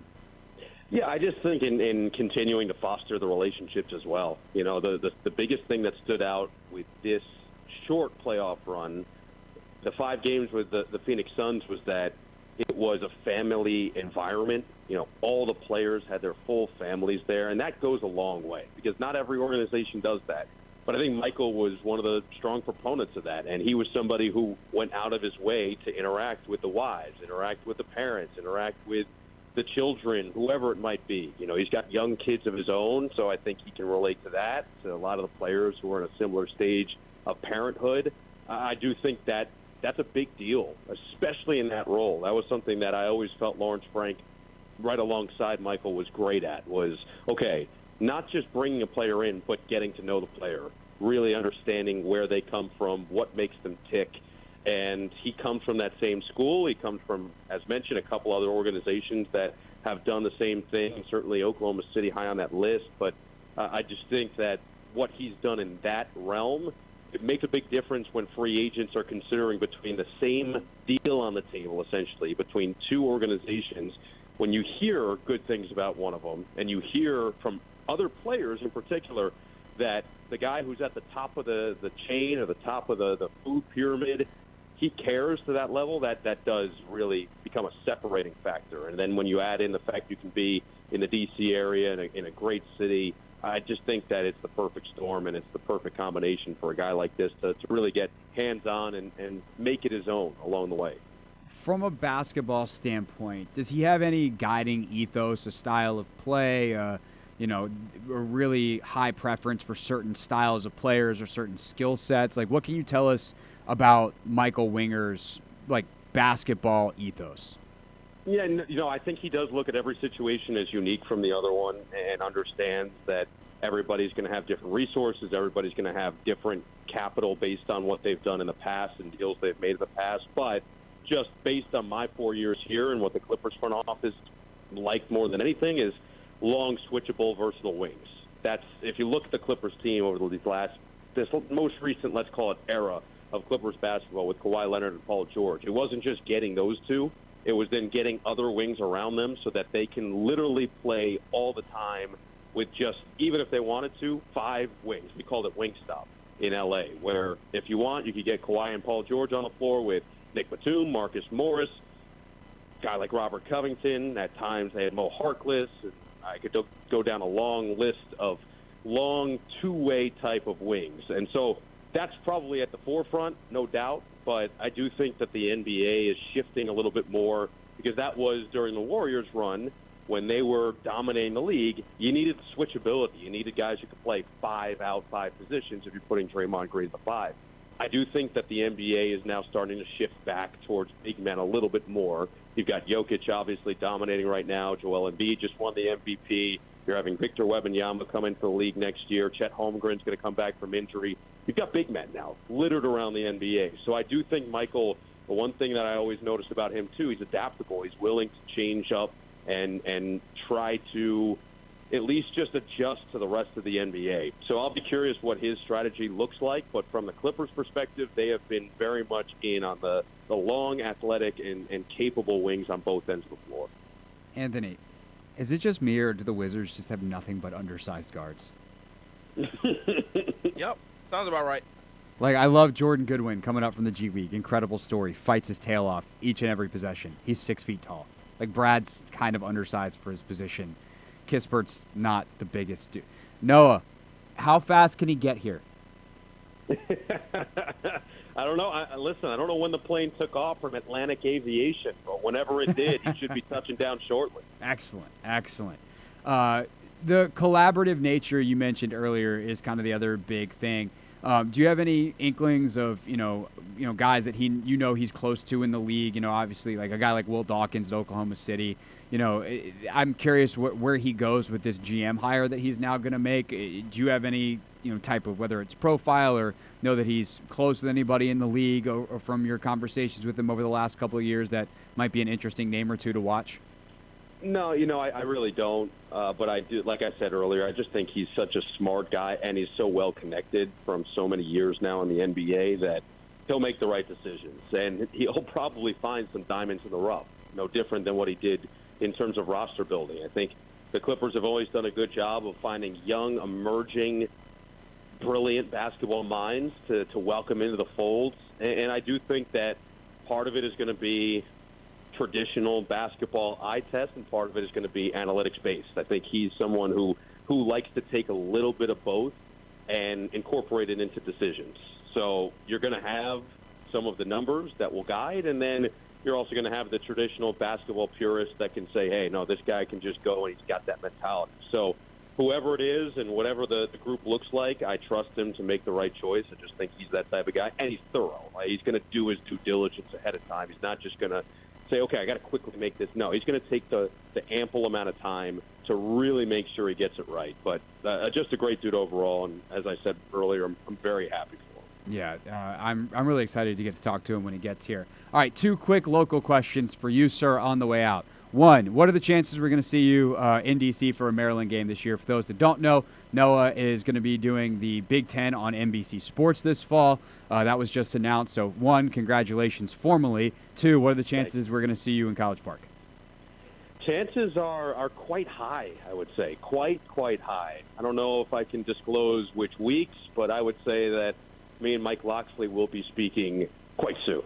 Okay, good. If you don't call me when that happens, you're going to hear from my wife. She's a big fan of yours as well. After we got lunch last time you were here, and she does ask occasionally when Noah's coming back to town. 2, we found out you didn't know Anthony while in school, but did you know Sam Fortier while you guys were there? A little bit, yeah, a little bit. He's coming up at 6 o'clock. Do you have any message for Sam Fortier? Just tell him I'm going to go old school Nick Coletti. Just say saw, dude, and see what happens. Okay, we can do that. We might even just play this clip. Yeah. And then maybe also say that I believe WAER got the better of the Daily Orange. Yeah, that's what I was going for. So maybe just double down on that. Yeah, that's really what I was after. I was after some Media Cup tea, which, of course, nobody listening cares about except for me, but I care deeply, and it's my show, damn it. Noah Eagle with us here on the Hoffman Show on the Team 980. Always appreciate you, sir, and I guess I'll see you in the fall. Craig, sounds great, man. Thanks for having me. Noah Eagle, everybody, here on the Team 980. When we get back, Anthony, what do we do when we get back? We got some Take Command we could play, although timing-wise, I think we're going to be a little tight. I think we should preview Game 5. Okay, we'll do that. We'll preview Game 5 of the Eastern Conference Finals next, meaning we'll slide some Take Command thoughts on the Armani Rogers injury to 6:30. So Eastern Conference Finals Game 5 preview next here on the Team 980. Here's what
It's the Hoffman Show on the Team 980, always live as well on the free Odyssey app.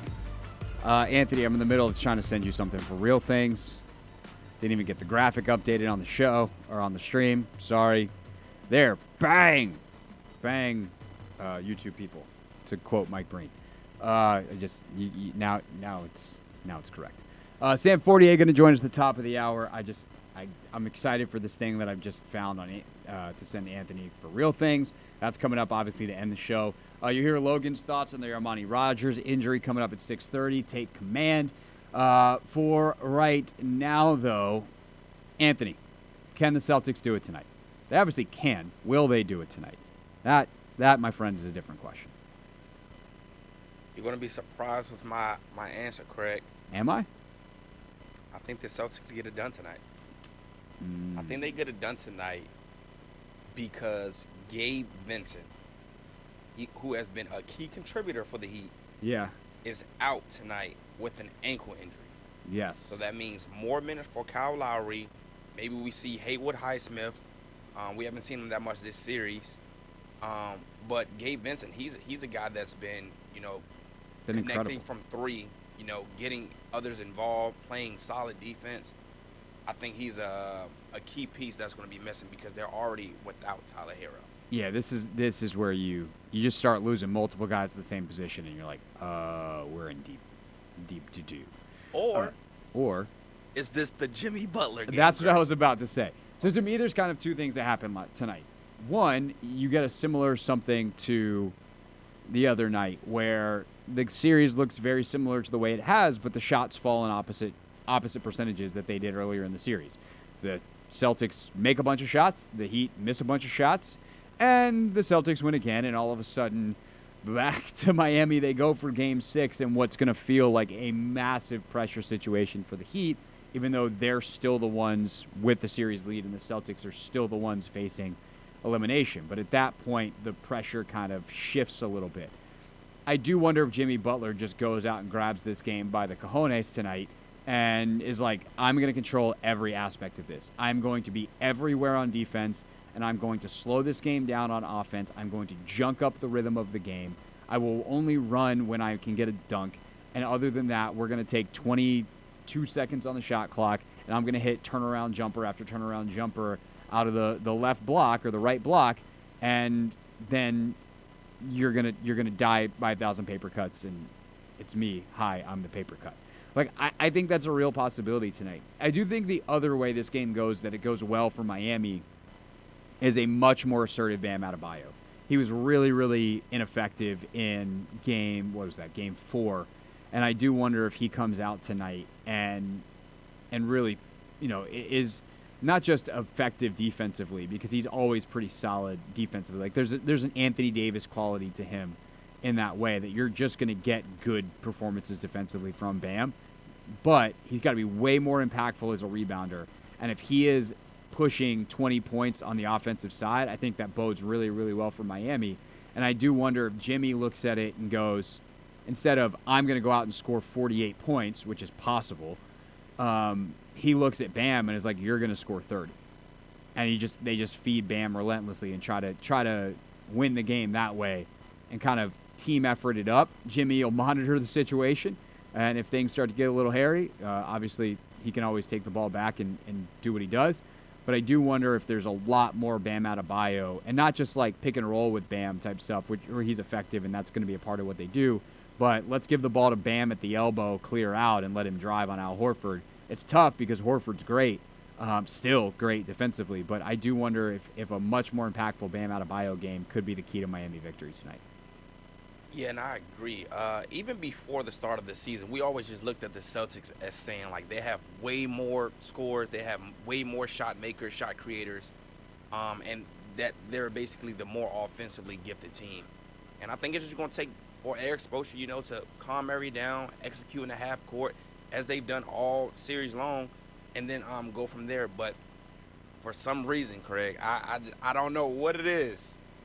I think the Celtics get this one tonight. I really do.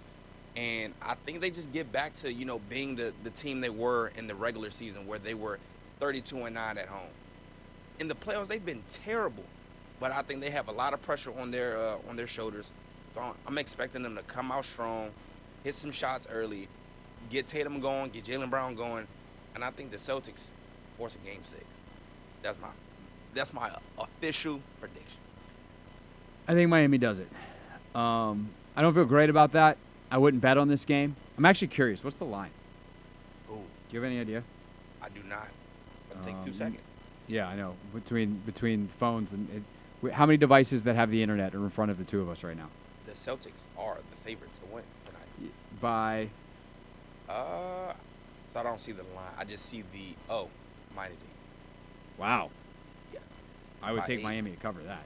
Yeah. I might. I'm in Virginia, so I can fire up the old BetMGM account and BetMGM, baby. might as well do that. Yeah, I think Miami. Boston's been so bad at home, and I do wonder if they've also lured themselves into a false sense of security. Jimmy, after the game the other night, you see him? Now, what did he say? He was like, what do you change? He's basically like, nothing. I'm gonna go home, drink some beers, listen to some music. Drink some brewskis. Yep. Yeah. We should probably get that for Real Things, by the way. Let's pull that for sure. I got you. But they're not bothered. Miami will be fine. I think that they do it tonight. And Boston's been terrible at home. I think Miami, ratchets it up defensively. I think the Vincent thing is big, and there's a chance that sways it. But I'm like, to be clear, I'm like 51-49 Miami. I'm just slightly leaning towards Miami. So we'll find out tonight. We'll find out next what Sam Fortier thought of the Commanders at OTAs and dive into Chase Young's absence with Sam. That's next on the Team 980.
It's the Hoffman Show of the Team 980, always live as well on the free Odyssey. At final hour of the show, spent the first 2 hours talking about the Wizards' new executive, Michael Winger, joined at 5:30 by Noah Eagle to discuss, of course, former Clippers play-by-play man, and welcome in now our buddy Sam Fortier of the Washington Post. And Sam, we welcome you in with a message from Noah Eagle.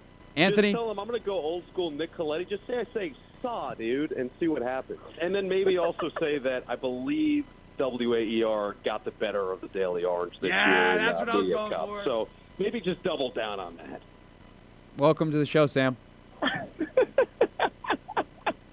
I'm impressed by your commitment to the Syracuse bit to just interview people that went there, though in the media you'll have your pick. And I will say, it doesn't really matter to me who won Media Cup this year because I know that my senior year, the Daily Orange beat WAER. So that's all that matters to me, man. That is, I mean, same, but in reverse. Like my senior year, WAER won. So it's really who gets the last laugh, and when we all graduate, it seems like we all got the last laugh. Also, you know, we had to balance it out. Your colleague at the Post, Ava Wallace, is absolutely wonderful, but she did go to Georgetown, so we had to have multiple Syracuse people on today to balance it out. You're having Ava on later, or you're having her? No, on, we had Ava on at 5. Okay, all right. Well, I'm gonna. It's tough to follow that, but that's okay. Well, she had to follow David Aldridge, so you know. She can, okay. Anthony, literally every guest today, outside of Noah, has complained about who they've had to follow. What are we doing? Is this our fault? Are we booking the wrong people? Are we doing it in the wrong order? Sam, are you okay?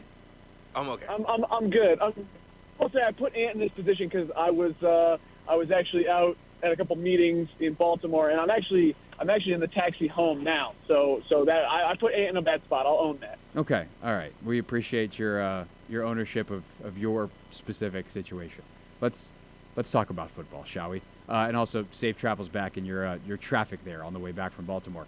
All right, so obviously the overriding story for this first week of OTAs is Chase Young's absence, secondarily Montez Sweat and Charles Leno's absence. I'll just leave this open-ended, no preamble, no setup. What did you make of it?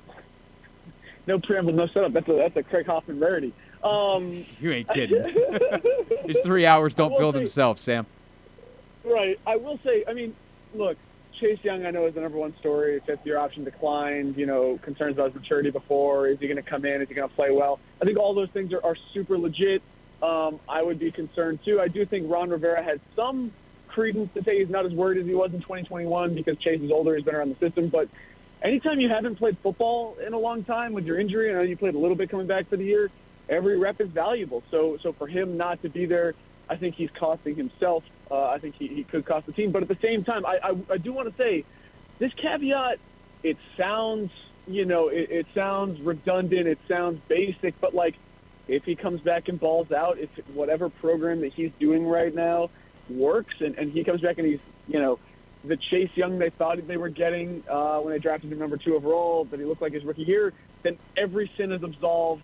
Everybody's fine. There's no complaining at all. So it really does come down to how he's playing on the field. The Charles Leno one, I actually think is almost low-key as big a deal as Chase Young, just because you have a new quarterback, you have a new offensive coordinator. I know that he was in a similar system under Matt Nagy in Chicago, but, like, you know, I think it's a big deal still. No, I agree with that. And, you know, if he knows the system, cool. Like, you're a leader on the team. Like, can you come help your left guard who definitely doesn't? No matter who it is, Sadiq Charles or Chris Paul, they have barely played NFL football. As for Chase's side of it, though, I think you hit on something that I've said as well, which is, you know, if he goes out and balls out, then, okay, he wins. How would you say this decision is affecting his ability to do that, though? Like, do you think it's possible he can get just as good of work in for what he needs at this stage of his career individually versus coming to the team? And then also, you know, some people like to point out the injury risk. Is there any elevated injury risk coming into a team setting versus working out on his own? I would point out that if the Commanders have 90 players on their roster, 87 of them are there. 86 of them are participating. Cam Curl obviously is not doing the teamwork in terms of, is there any argument for there's elevated injury risk so he shouldn't go? But I will say, you know, every player is different, and if that's the way that he views it, if that's the reason he's not here, he's totally entitled to that opinion. It's voluntary, then he should do that.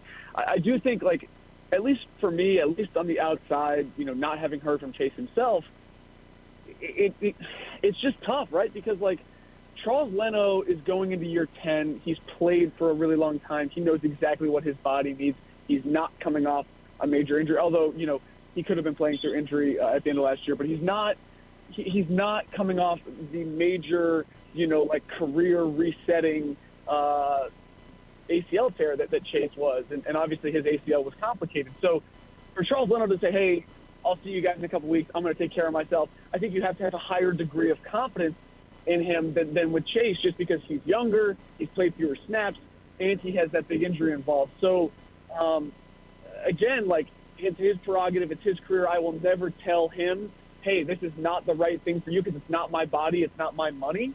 But at the same time, I think it's totally reasonable to question whether that's the right approach. Yeah. Sam Fortier, of course, Washington Post Commanders beat reporter with us here on the Team 980. One thing that I did find interesting from the reports out there and talking to Logan, who was obviously out there for the podcast the other day, is that the structure of practice also made it seem like less big of a deal to me, and I'm very curious to see if Chase comes to some of the other voluntary portions. What did you notice about the practice structure, as it relates to a decision for a lineman to come or not come, considering they didn't do a whole lot of teamwork, but also just more generally the influence that Eric Bieniemy very apparently has? Yeah, it's one practice, but just even talking to guys, it does seem like, OTAs is lighter this year. I mean, last year, if I remember correctly, like, Scott Turner was running power. He was running duo, without pads in May, and that's something that you really got to contend with, whereas now it does seem a little lighter, and they're going to, at least, in the first couple of days, and they're going to install, each period, each concept multiple times through these next 3 weeks. So Chase does have an opportunity to come in and learn the system. And obviously, he's been in the system before, but hey, what tweaks are we going to make? How are we going to play certain things, especially with Chase being healthy early this year? How does that change how Jack Del Rio wants to approach it? I don't know. But, I mean, there's a potential there for it to not be as big a deal as maybe it could have been. Yeah, it seems like they're just doing a lot more pass stuff, and they'll obviously eventually install a run game, but it does seem like in this stage of it, it's very, very perimeter oriented. What did you notice in how things were being coached with Bieniemy out there versus what you've seen in the past with Turner or put different position coaches in place? I'm sorry, man, you cut out. I couldn't hear you. All good. Ask what with this perimeter-oriented stuff, especially that we saw a lot of screen work, a lot of passing patterns over the past couple of days.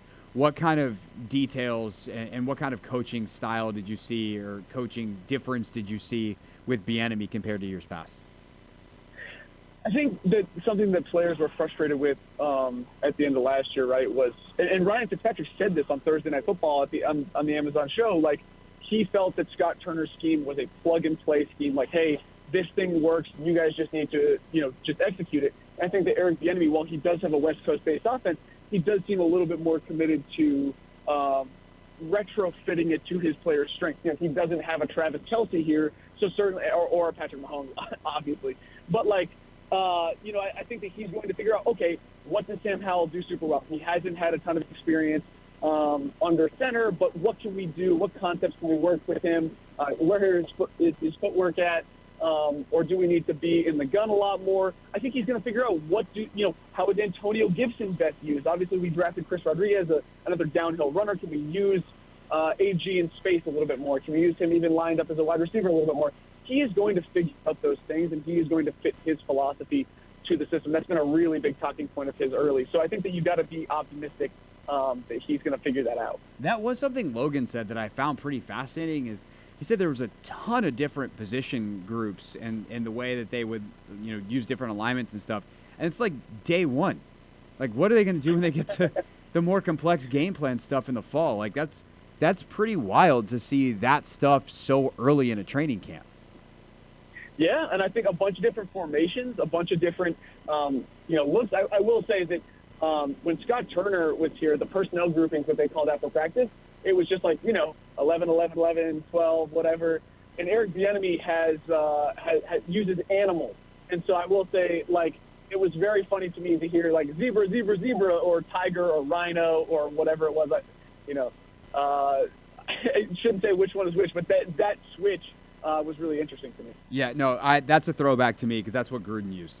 Was a lot of, like, zebra was... Oh, incredible. Yeah, I'm pretty sure zebra was just 11 because, like, they called that Z slot receiver their zebra. And so, like, that stuff's pretty well known in NFL circles. Some of them, obviously, get changed. Nomenclature was, like, my like hobby horse when I was on the beat of figuring out all that stuff and getting different play names and stuff because I found it really fascinating. My favorite one was they had a personnel grouping where Jordan Reed would line up at receiver, and it was called Hulk. So if he was lining up split out wide right, it'd be like Hulk right. And I'm like, I want to be Hulk. That's the coolest thing I've ever heard. Yeah, I absolutely. This is going to be like one of my favorite, like things to figure out as we go through camp and obviously the rest of OTAs. But I would love for them to have a Hulk package. I think that would be a lot of fun. And I know that at Alabama when they used Deron Payne as a tight end, I can't remember if he caught that touchdown pass or not, but they targeted him on. Yeah. But if they brought that back in terms of, I think it was called Rhino, that would be a fun one. Yeah, that would be good. I think we should do an entire show, Sam, sometime in July where we just come up with different personnel packages and name them ourselves. Things get really, really bleak in July, and that sounds fun to me. Yeah, I would absolutely be in, and let's get that done. Excellent. All right, put that down for sometime around July 13th. All right, Sam 48 is with us to talk actual football here on the Team 980. Speaking of the quarterbacks, how did Brissett and Howell look in your first view of them this offseason? Yeah, I mean, we probably saw, 40 passes, something like that. I mean, I think they looked pretty good, but I'm always hesitant to, read too much into that. Jacoby Brissett had a nice, back foot throw that I remember. But Sam Howell, he looked solid. He looked, pretty crisp on time. The thing that stood out to me most is he really, is accurate on the run. And I think that, that's something that stood out in the Dallas game. It's something that stood out in his college tape. He, and especially maybe even because of Carson Wentz last year, there were times where he would just airmail passes, and Taylor Heineke, the arm strength was obviously a legit concern, even though he had all of the other stuff. But I think that Sam Howell, he certainly has a lot to like, and I think that showed up, at least in the early going. Yeah, reports, everything I saw was good, and it seems like there's a maturity and a growth with him. Growth in terms of the footwork and some of the mechanic stuff. But I even think after that Dallas game last year, we also had the locker room speech that you see the maturity and the leadership skills that he's got. Can you tell in these practices, the way they're structured now? Because, again, they're not doing a ton of team, but there is a lot of 7-on-7 and some of those similar scenarios, how he commands the huddle, how he leads, and kind of what control he has over the practice field as a quarterback? I wish we were close enough to hear him spit out the verbiage and get the play calls in, particularly with a new language, something that I think everybody's adjusting to. We're not close enough to hear that, but I will say the command of the huddle, and I don't know if it's the marketing department being like, hey, make sure we use the word command a lot. But to a man, every single player that we talked to yesterday on offense, AG, Logan Thomas, Terry McLaurin, command of the huddle was the phrase that they used to talk about how he's growing. Terry said, you can tell that EB, has really put this on him. He's the number one guy. He's the starter. They want him to take ownership of this offense. And so I think the best example of that was yesterday. There was a play where I want to say someone lined up wrong or the splits were wrong, and Sam Howell actually called everybody back into the huddle before getting the snap off. And that's something that EB has talked about, really wanting guys to do. And there was a play where they didn't get out of the huddle fast enough yesterday, and EB was like, you guys got to do this stuff. Didn't say stuff faster. We only have so much. We only have X amount of time to get this right. So get it together. And I thought that Sam responded pretty well to that. And I will say EB did get on Sam at one point because they were in red zone and maybe on the 10-yard line, and Sam tried to get a tight window throw through, and Percy Butler picked him off, and he didn't chase down Percy Butler, and EB got right on him and said, "You threw it, you go get it," which I thought was a nice little touch. Yeah, very different than a lot of coaches who are like, you threw it, now crawl up in the fetal position and don't get hurt. Exactly. So that's interesting. I think it speaks to EB's competitiveness. Sam, I promise you I'm not asking this question in a cynical manner, which I know is a great setup. But I promise you I'm not asking this in a cynical manner. But Rivera has made it a point to give a lot of responsibility to EB. Obviously, he's been hands-off running the defense. He talked about how he's been sitting in some meetings here and there. But, like, what's the thing that Rivera's doing that has the biggest impact on this team right now? Because some head coaches are very hands-on on their side of the balls. Gruden was like that when he was here. Obviously, Sean's like that in L.A. O'Connell's like that in Minnesota. Ron's been more of this CEO type, but does he even give some of the responsibility that he's had to Bieniemy as the assistant head coach? What's the biggest impact Rivera is having on this team right now? That's a great question. And I don't have a clear answer for you. I would probably say, like, vibe setting, being the CEO, being the guy that makes sure that everybody is communicating well. But, like, when you look at the things, when you hear Ron talk about how much responsibility he has delegated to EB, I mean, it's a lot. I mean, he said that they've changed he's not changed not only the structure of practice, but, like, the scheduling itself, when they're practicing. He's changed, how media works. I mean, it's really a top-down approach. And he's, Ron said EB has been communicating with Jack. He's been communicating with Nate Katzer of special teams. I mean, I think EB is really getting the full.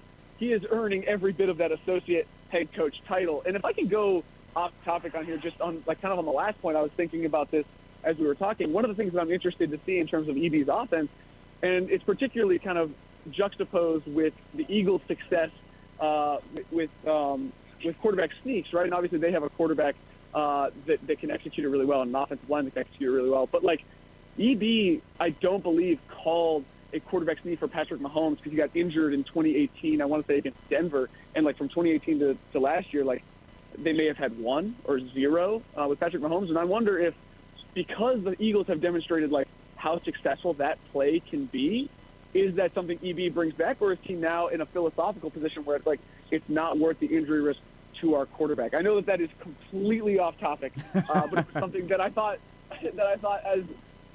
you might appreciate specifically. That my brain just went there for some reason. No, that is fascinating because those are the kinds of things, and it's off topic, but it's not that hard to tie together either because that's like an organizational decision, right? It's a play call that happens during a game, but it's either on or off your play sheet because you make that determination as an organization, and that's something that between your head coach and your offensive coordinator, you might say, we are not exposing our quarterback to this. We are willing to risk this. We're not willing to risk that. And, the thing to kind of, I guess, give a shot at answering my own question, Sam, and curious to get your thoughts on it real quick before we let you go, although I'm sure you'd love to just stay on the phone with us for however long you're in the car on the taxi ride back from Baltimore, is, like, when you're a good delegator and you're a good CEO type, your impact is very actually hard to see. It's a lot easier to see when it's bad because you guide people the wrong direction and you're like, why did you do that? Like, why did you allow that to happen?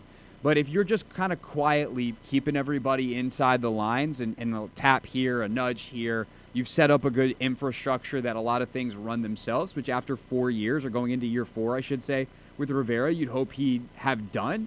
Like, it can be, I don't want to call it hands-off job, but is a lot of just kind of watching the things you've set up work. And if that's where Ron's at this point, and he's actually got the right people in place to do the jobs, like, that's fine. But it is the kind of thing where you kind of sit back, if you want to be cynical about it, and go, hey, man, what do you do besides press conferences? Because that's really, I think, obviously his biggest impact in a way is that, like, he's the public voice of the team. But it's because he set a lot of stuff up with purpose over the past couple of years. Yeah, I think everybody's had, the middle manager, like your direct boss, like, people have to work with that, good or bad, but, like, the boss above them, I think everybody's had experiences in a corporate workplace, in a newsroom, in a football organization where there's good ones and bad ones. And I think that the good ones, the good boss above your direct boss, like, if they keep everybody in the lines, like you said, and promote communication, like, not to sound like all corporate synergy or whatever, like, to use the buzzwords, but, your like, bosses are so happy. I do think that's really real, right? Because, like, last year, the offense did not communicate well. And it was not just, like, Scott Turner. I think that there was communication challenges at times between, like, at the position coach level. And so if Ron Rivera's whole thing is, okay, EB's going to run this offense, but I'm going to make sure, like, if I'm sitting in on the running backs meeting and then I see something in the tight ends meeting that I think would mesh, like, obviously you want those guys to talk, but, like, just bringing the experience that Ron has and being like, hey, maybe I suggest this stuff. Like, I think that is probably his most optimal usage. I would be totally open to Ron's thoughts on that because he knows, like, I think how to do his job best. But, like, those are the things that I can see where it's hard to see that or quantify that in a press conference. But, like, those things, just keeping everybody in the line, keeping everybody on the same page and innovating, hopefully, which is the goal, that would be valuable to me. Yeah, absolutely. No doubt. I appreciate that answer a lot. All right. Have fun in your taxi ride back, and we'll talk to you soon. I will say that I got home maybe like 5 or 10 minutes ago, but I just threw the mic on mute and like paid for it and got out. So I'm glad that you couldn't tell and it did not interrupt the interview at all. Wow, I'm impressed, Sam Fortier. I am impressed. Excellent work, sir. All right, well, enjoy your home. All right, I appreciate it, man. It's good to talk to y'all always. Always. Sam Fortier, everybody, Washington Post Commanders beat reporter. Read his work at WashingtonPost.com/sports. All right, one thing we didn't talk about with Sam is the Armani Rogers injury and what that means for the tight end room. Also, some thoughts on the O-line from one Logan Paulson. A Take Command Thursday next here on the Team 980.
It's the Hoffman Show, Team 980, always live as well on the free Odyssey app. I'm Craig Hoffman, also co-host of a podcast called Take Command with the one, the only, the golden locked Logan Paulson.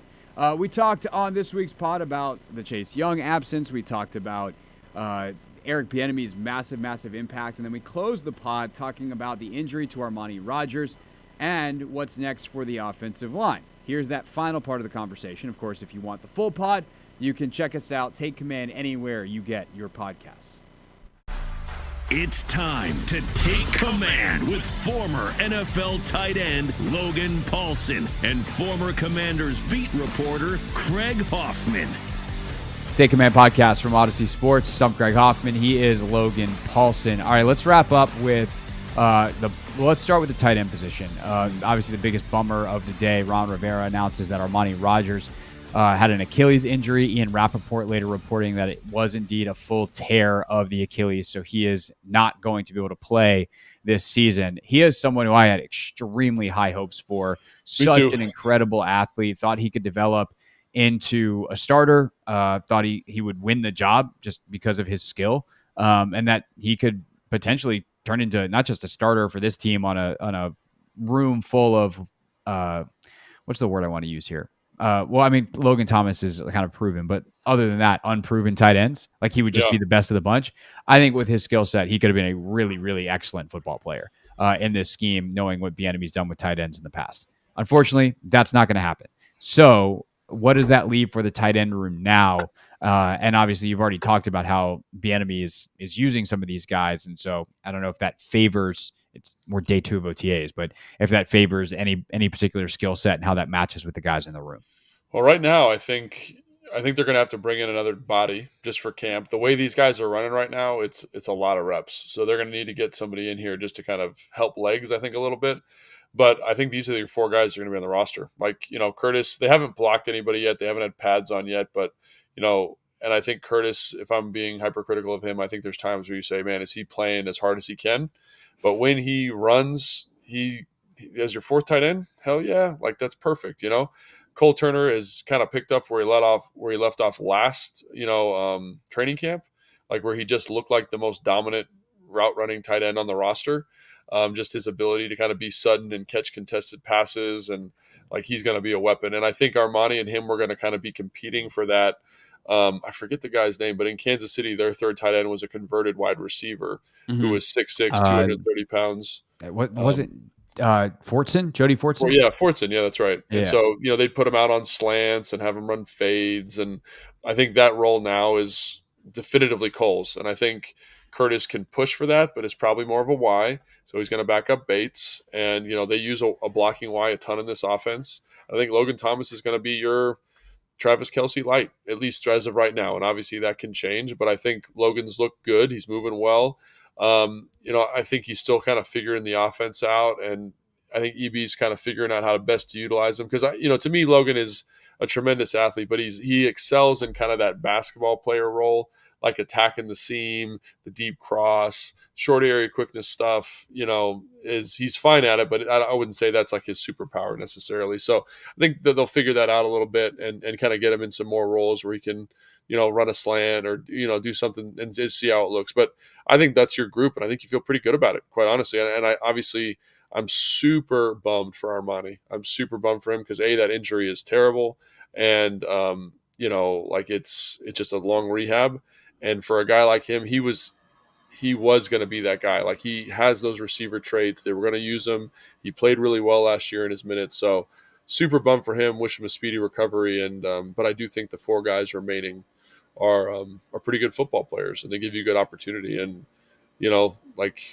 I said this last year, and this was, with Armani in the mix, but I do think like these four guys, like when you see them on the field, they look like a bunch of freaks. They're all 6'6" plus. They all run pretty good. Like even Bates, has been lined up wide a couple times, running like digs and stuff. And like because of his big body, he can catch a ball in a corner. So they're going to find ways to maximize these guys and put them in a good position to be successful. So while it's a bummer, Armani got hurt, I think they've got a lot of potential here at the position. Yeah, Eli Wolf was with them in camp last year. He's available, but he was in the XFL too. Yeah, on the top of the available list, you do have a couple of vets that have done some things in this league. Cameron Brate is available. Jeff Swaim is available. Mercedes Lewis, who's 39 years old. Lewis is he your class, older than you? He's older. He's older than me. I was a freshman when he was a senior at UCLA. Damn. So he's 4 years older than me. Technically, he's still available and out there. Ryan Griffin has had a couple of good years in the league. Kyle Rudolph is available. So there are some veterans out there. Jesse James. So I'm curious if they bring someone in, but I tend to think that you're right, that they're just going to roll with these young guys and Logan, and anybody that was pushing for Logan Thomas to get released weeks ago. It's like, this is why you don't. Right. You just, if you needed the space to sign someone, fine, but you didn't necessarily need it. And so you hang on to your guys because guys get hurt, and them's the breaks. And to defend Logan a little bit, like he had some opportunities last year where like the quarterback didn't see him, or the ball's overthrown, or he's not getting schemed up to get touches. And I know that was a big point of frustration with him in that offense, was that the tight end wasn't really a feature. And yeah, he certainly made that known by the end of last year. This is going to be a very different experience for him and that whole group. So, and it'll be interesting to see how Bates kind of adjusts to the new group, because they're doing a lot of route running, and that's not really his forte. But like, what are these roles going to be? And like I said, I think they've got some good athletes there, guys that catch the ball well, and guys that, because of their size, can be pretty big mismatches. So, how many people asked you if you were ready to come out of retirement? EB jokingly asked me for rookie minicamp if I could come out for a couple days. I said I could probably do 15 reps. Is what I said. I feel like that would have been fun. That would have been fun. That would have been great. great little content there for us. I was gonna say, like, as a content piece, like, come on, Julie, what are you Yeah, let's doing make over it there, happen. running your department? Rookie Get mini camp, I could Logan, have done that. get Logan mic'd up, get him in some pads, figure out the liability, Yes. and then have the NFLPA shoot it down and say that's not allowed. So. Thanks for watching this clip of Take Command. First, why don't you like it? It lets other people know that it was good, and then they should watch it too. And Logan, we have a new exclusive home for full episodes. We do. 1067 The Fans YouTube page. Go check it out and please subscribe. Yeah, do what Logan said. Do He's it. Very, very smart.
City in the Super Bowl.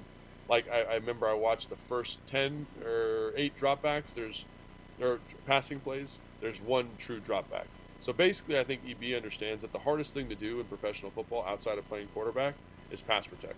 So I want to limit the true number of straight drop back pass attempts to a very small number. And if we are going to do that, I'm going to make sure you got chip help. I'm going to make sure you get alignment help, just so you can kind of work and modify your set to disrupt the pass rusher. So that's what I'm talking about.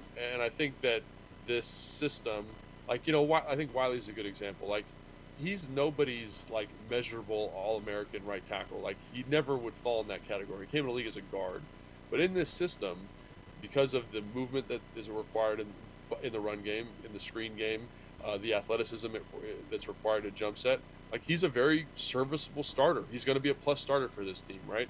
So I think I look at that and I say, that's kind of what I'm talking about with that. So, like, in terms of straight rushes, right? Straight rushes for the 40 team periods they've had, I think there's 2 that I've counted, right? Wow. So that is a big priority for them. And so that doesn't mean they're not doing drop back passes. That means that we've got tight ends lined up tight.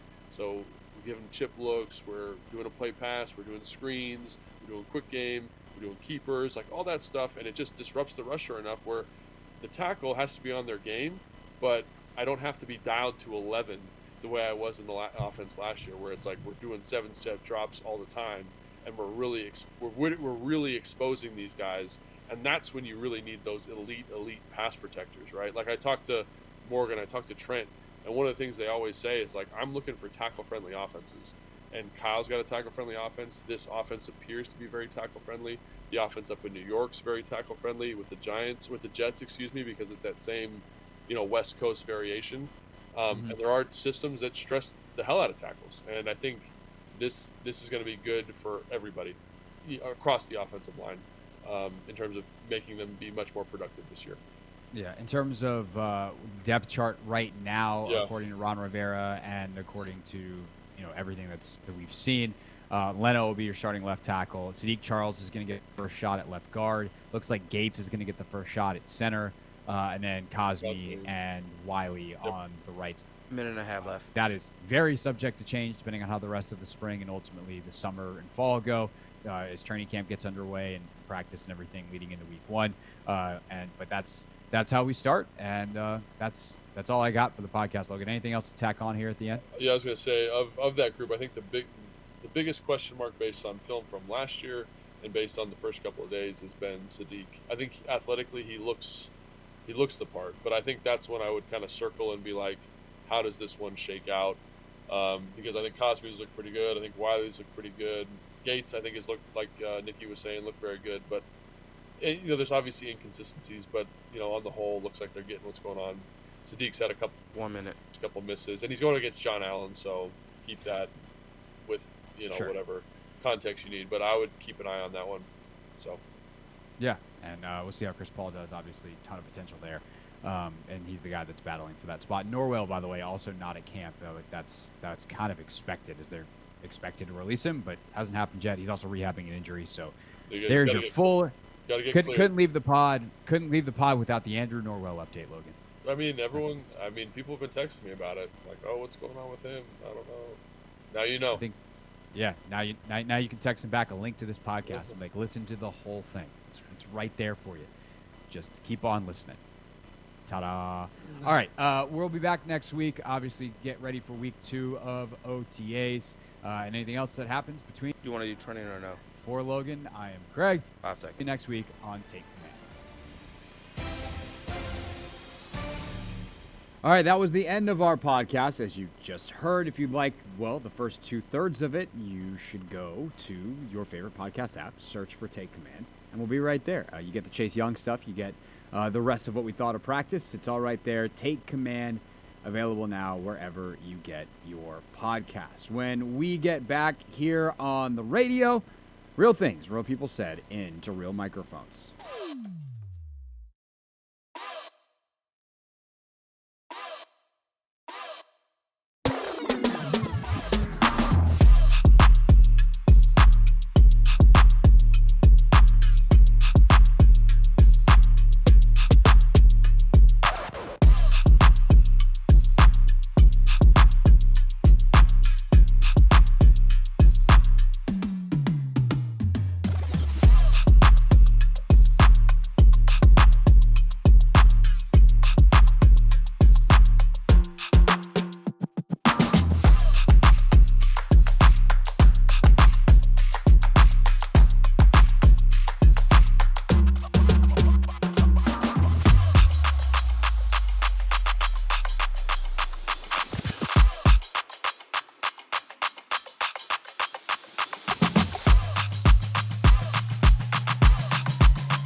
It's the Hoffman Show on the Team 980, always live as well on the free Odyssey app. Amazing slew of guests today. We had David Aldridge, we had Ava Wallace, we had Noah Eagle, we had Sam Fortier. They dropped tremendous amounts of knowledge about Michael Winger, the new chief executive for the Washington Wizards. I should say lead executive for the Washington Wizards and Monumental Sports. Those are the first three, and then Sam talking hoops, or talking football with us here on the show. Tomorrow, Michael Phillips in studio with us as I'm broadcasting from our stations in Richmond. So the king of Richmond, Michael Phillips, will join us. Excited about that. And then I assume Clinton Yates will be on because it's Friday, and that's what we do. What we do every day to close the show is a little thing we like to call Real Things, Real People Said, into real microphones. Real things. We're not going to be sucked this year. Real Out time is 55-50. into real microphones. You know, the 55-50. actually damn good. All right, let's start with one of the funniest people in sports media, Richard Jefferson, talking to Jamal Murray. Of course, Murray headed to the NBA Finals for the first time alongside Nikola Jokic. And Richard Jefferson, ESPN, did some very important not very important investigative journalism. Who has more abs, you or Jokic? Bro, come on, bro. Next question, bro. Next question. That ain't right. Everyone has the same number of abs, Anthony. That's actually hilarious. It's just anatomy. Everyone's got the same number of abdominal muscles. All right, quick question. Do you have the same number of abs as, say, an Albert Hainsworth? Yes. Okay. That's how it works. It's just how clearly are they defined outwardly. Okay. So they just look differently. Okay. Yeah, they look different, but like everyone's got the same number of, like everyone. If you were to take away all layers of skin, flesh, and bones on top, well, I guess the bones are underneath, but you get the point. The skin, the flesh, all the stuff, and just have like a muscle, and it looks like the diagram. Every diagram would look the same. Oh yeah, of course. Yeah. Of course. Yeah. That's the correct answer to the question, obviously. Thank you for educating. Yeah. Las Vegas Aces practice. Candace Parker's a veteran. She's been around for a long time. There's some young guns on that team that are very excellent players, and they like to remind Candace of her age. And Candace lined up from half court to take a half court shot, and this is what happened. All right, Candace, start because you know why. Go, Candy, go. All right, go. Asia Wilson. Hit it. Call me old again, she says. Anthony, sometimes I feel like I do that to you on the show. Call me old again. I think you do. Or you just like to remind me that you are old, even though I seem to believe you're fairly young. Yeah, no, that's true. I sometimes really just kick myself in the shins for completely unnecessary reasons. I do occasionally catch you in a young moment, though. Yes. Age experience has its perks, has its downfalls, like your knees. What else? I forgot. Also, your memory. What are the other two things we have? We got Jimmy and we got Tyler Hero. Oh, right. Let's end with Jimmy Buckets. The other night, Game 4 on the broadcast, they showed Tyler Hero on the bench. Hero, of course, out for the remainder of the playoffs. He is out for the remainder of the playoffs, right? He can't come back in the finals, or could he? It's looking unlikely. That's what they said. Okay, looking unlikely. Because, I think when people said he's out for the rest of the playoffs, they assumed the rest of the playoffs for the Heat was going to be like a week. Because he got hurt in Game 1 of the Milwaukee series. But they're still going and look poised to make the NBA Finals. But he was wearing this purple bucket hat. And Stan Van Gundy had thoughts. Reggie, you know the number one reason the Heat need Tyler Hero back? Because his fashion is so bad on the bench that we need him in uniform.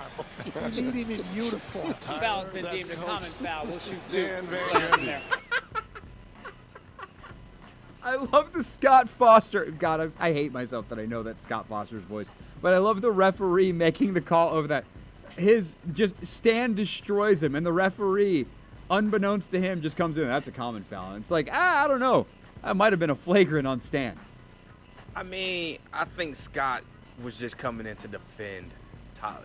No, he was coming in to make a call. I understand what he was really doing, but and also that wouldn't be defending Tyler. Defending Tyler would have been like, that's a flagrant 2, unnecessary, and there was a windup. That's what Stan felt. That's how Stan felt. Yeah. About Tyler's fist. Every once in a while, Stan reminds you that he's Jeff's brother. Yes. It's so funny because, like, obviously they are, but they look so different. And every once in a while, you're like, oh, yeah, you guys are brothers. He did have another funny line the other night because Jeff has been big on the official reviews when it comes to flagrant fouls being initiated from New York and having the same group decide them so there's more consistency. And Stan just goes, ugh, I hate to do this, but I agree with my brother. And the disdain he had in his voice when he said brother was just incredible. I almost want to find that for Real Things tomorrow. Hey, we're going to go rewind 3 days because this was so funny. All right, last but not least, Jimmy Buckets. Can the Heat do it tonight? Here was Jimmy after the game the other night. After a game like this, how do you personally kind of avoid from getting too low yourself? Stay consistent. Do the same thing that I do, that we do after every game. We're going to listen to some music. You know, we're going to drink some beers back there.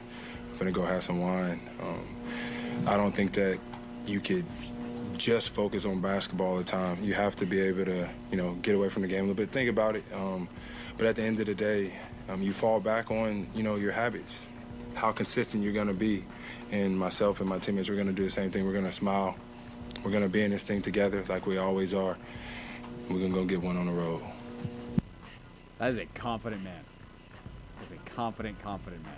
To drink a brewski, though, a cold one, during the playoffs? Yeah. Why not? Yeah. Why not? I mean, it's funny because Heat culture, it's like, they're so serious. They take it so serious. And I think part of why they're able to sustain that seriousness and sustain the excellence is because they do know how to relax, too. Like, Popovich was famous for this. Like, he'd have these incredible team dinners and just order the nicest bottle of wine. And, you know, they'd all split it and they'd flush a loss and they'd come back and, you know, instead of just beating each other up and marinating in their sorrows, they figured out how to move on. And I think that's a really powerful thing, to mix that level of, like, we still have to care, but we can't let it drive us insane. See what happens. Talk about it tomorrow. See you then on the Hoffman Show on the Team 980. This place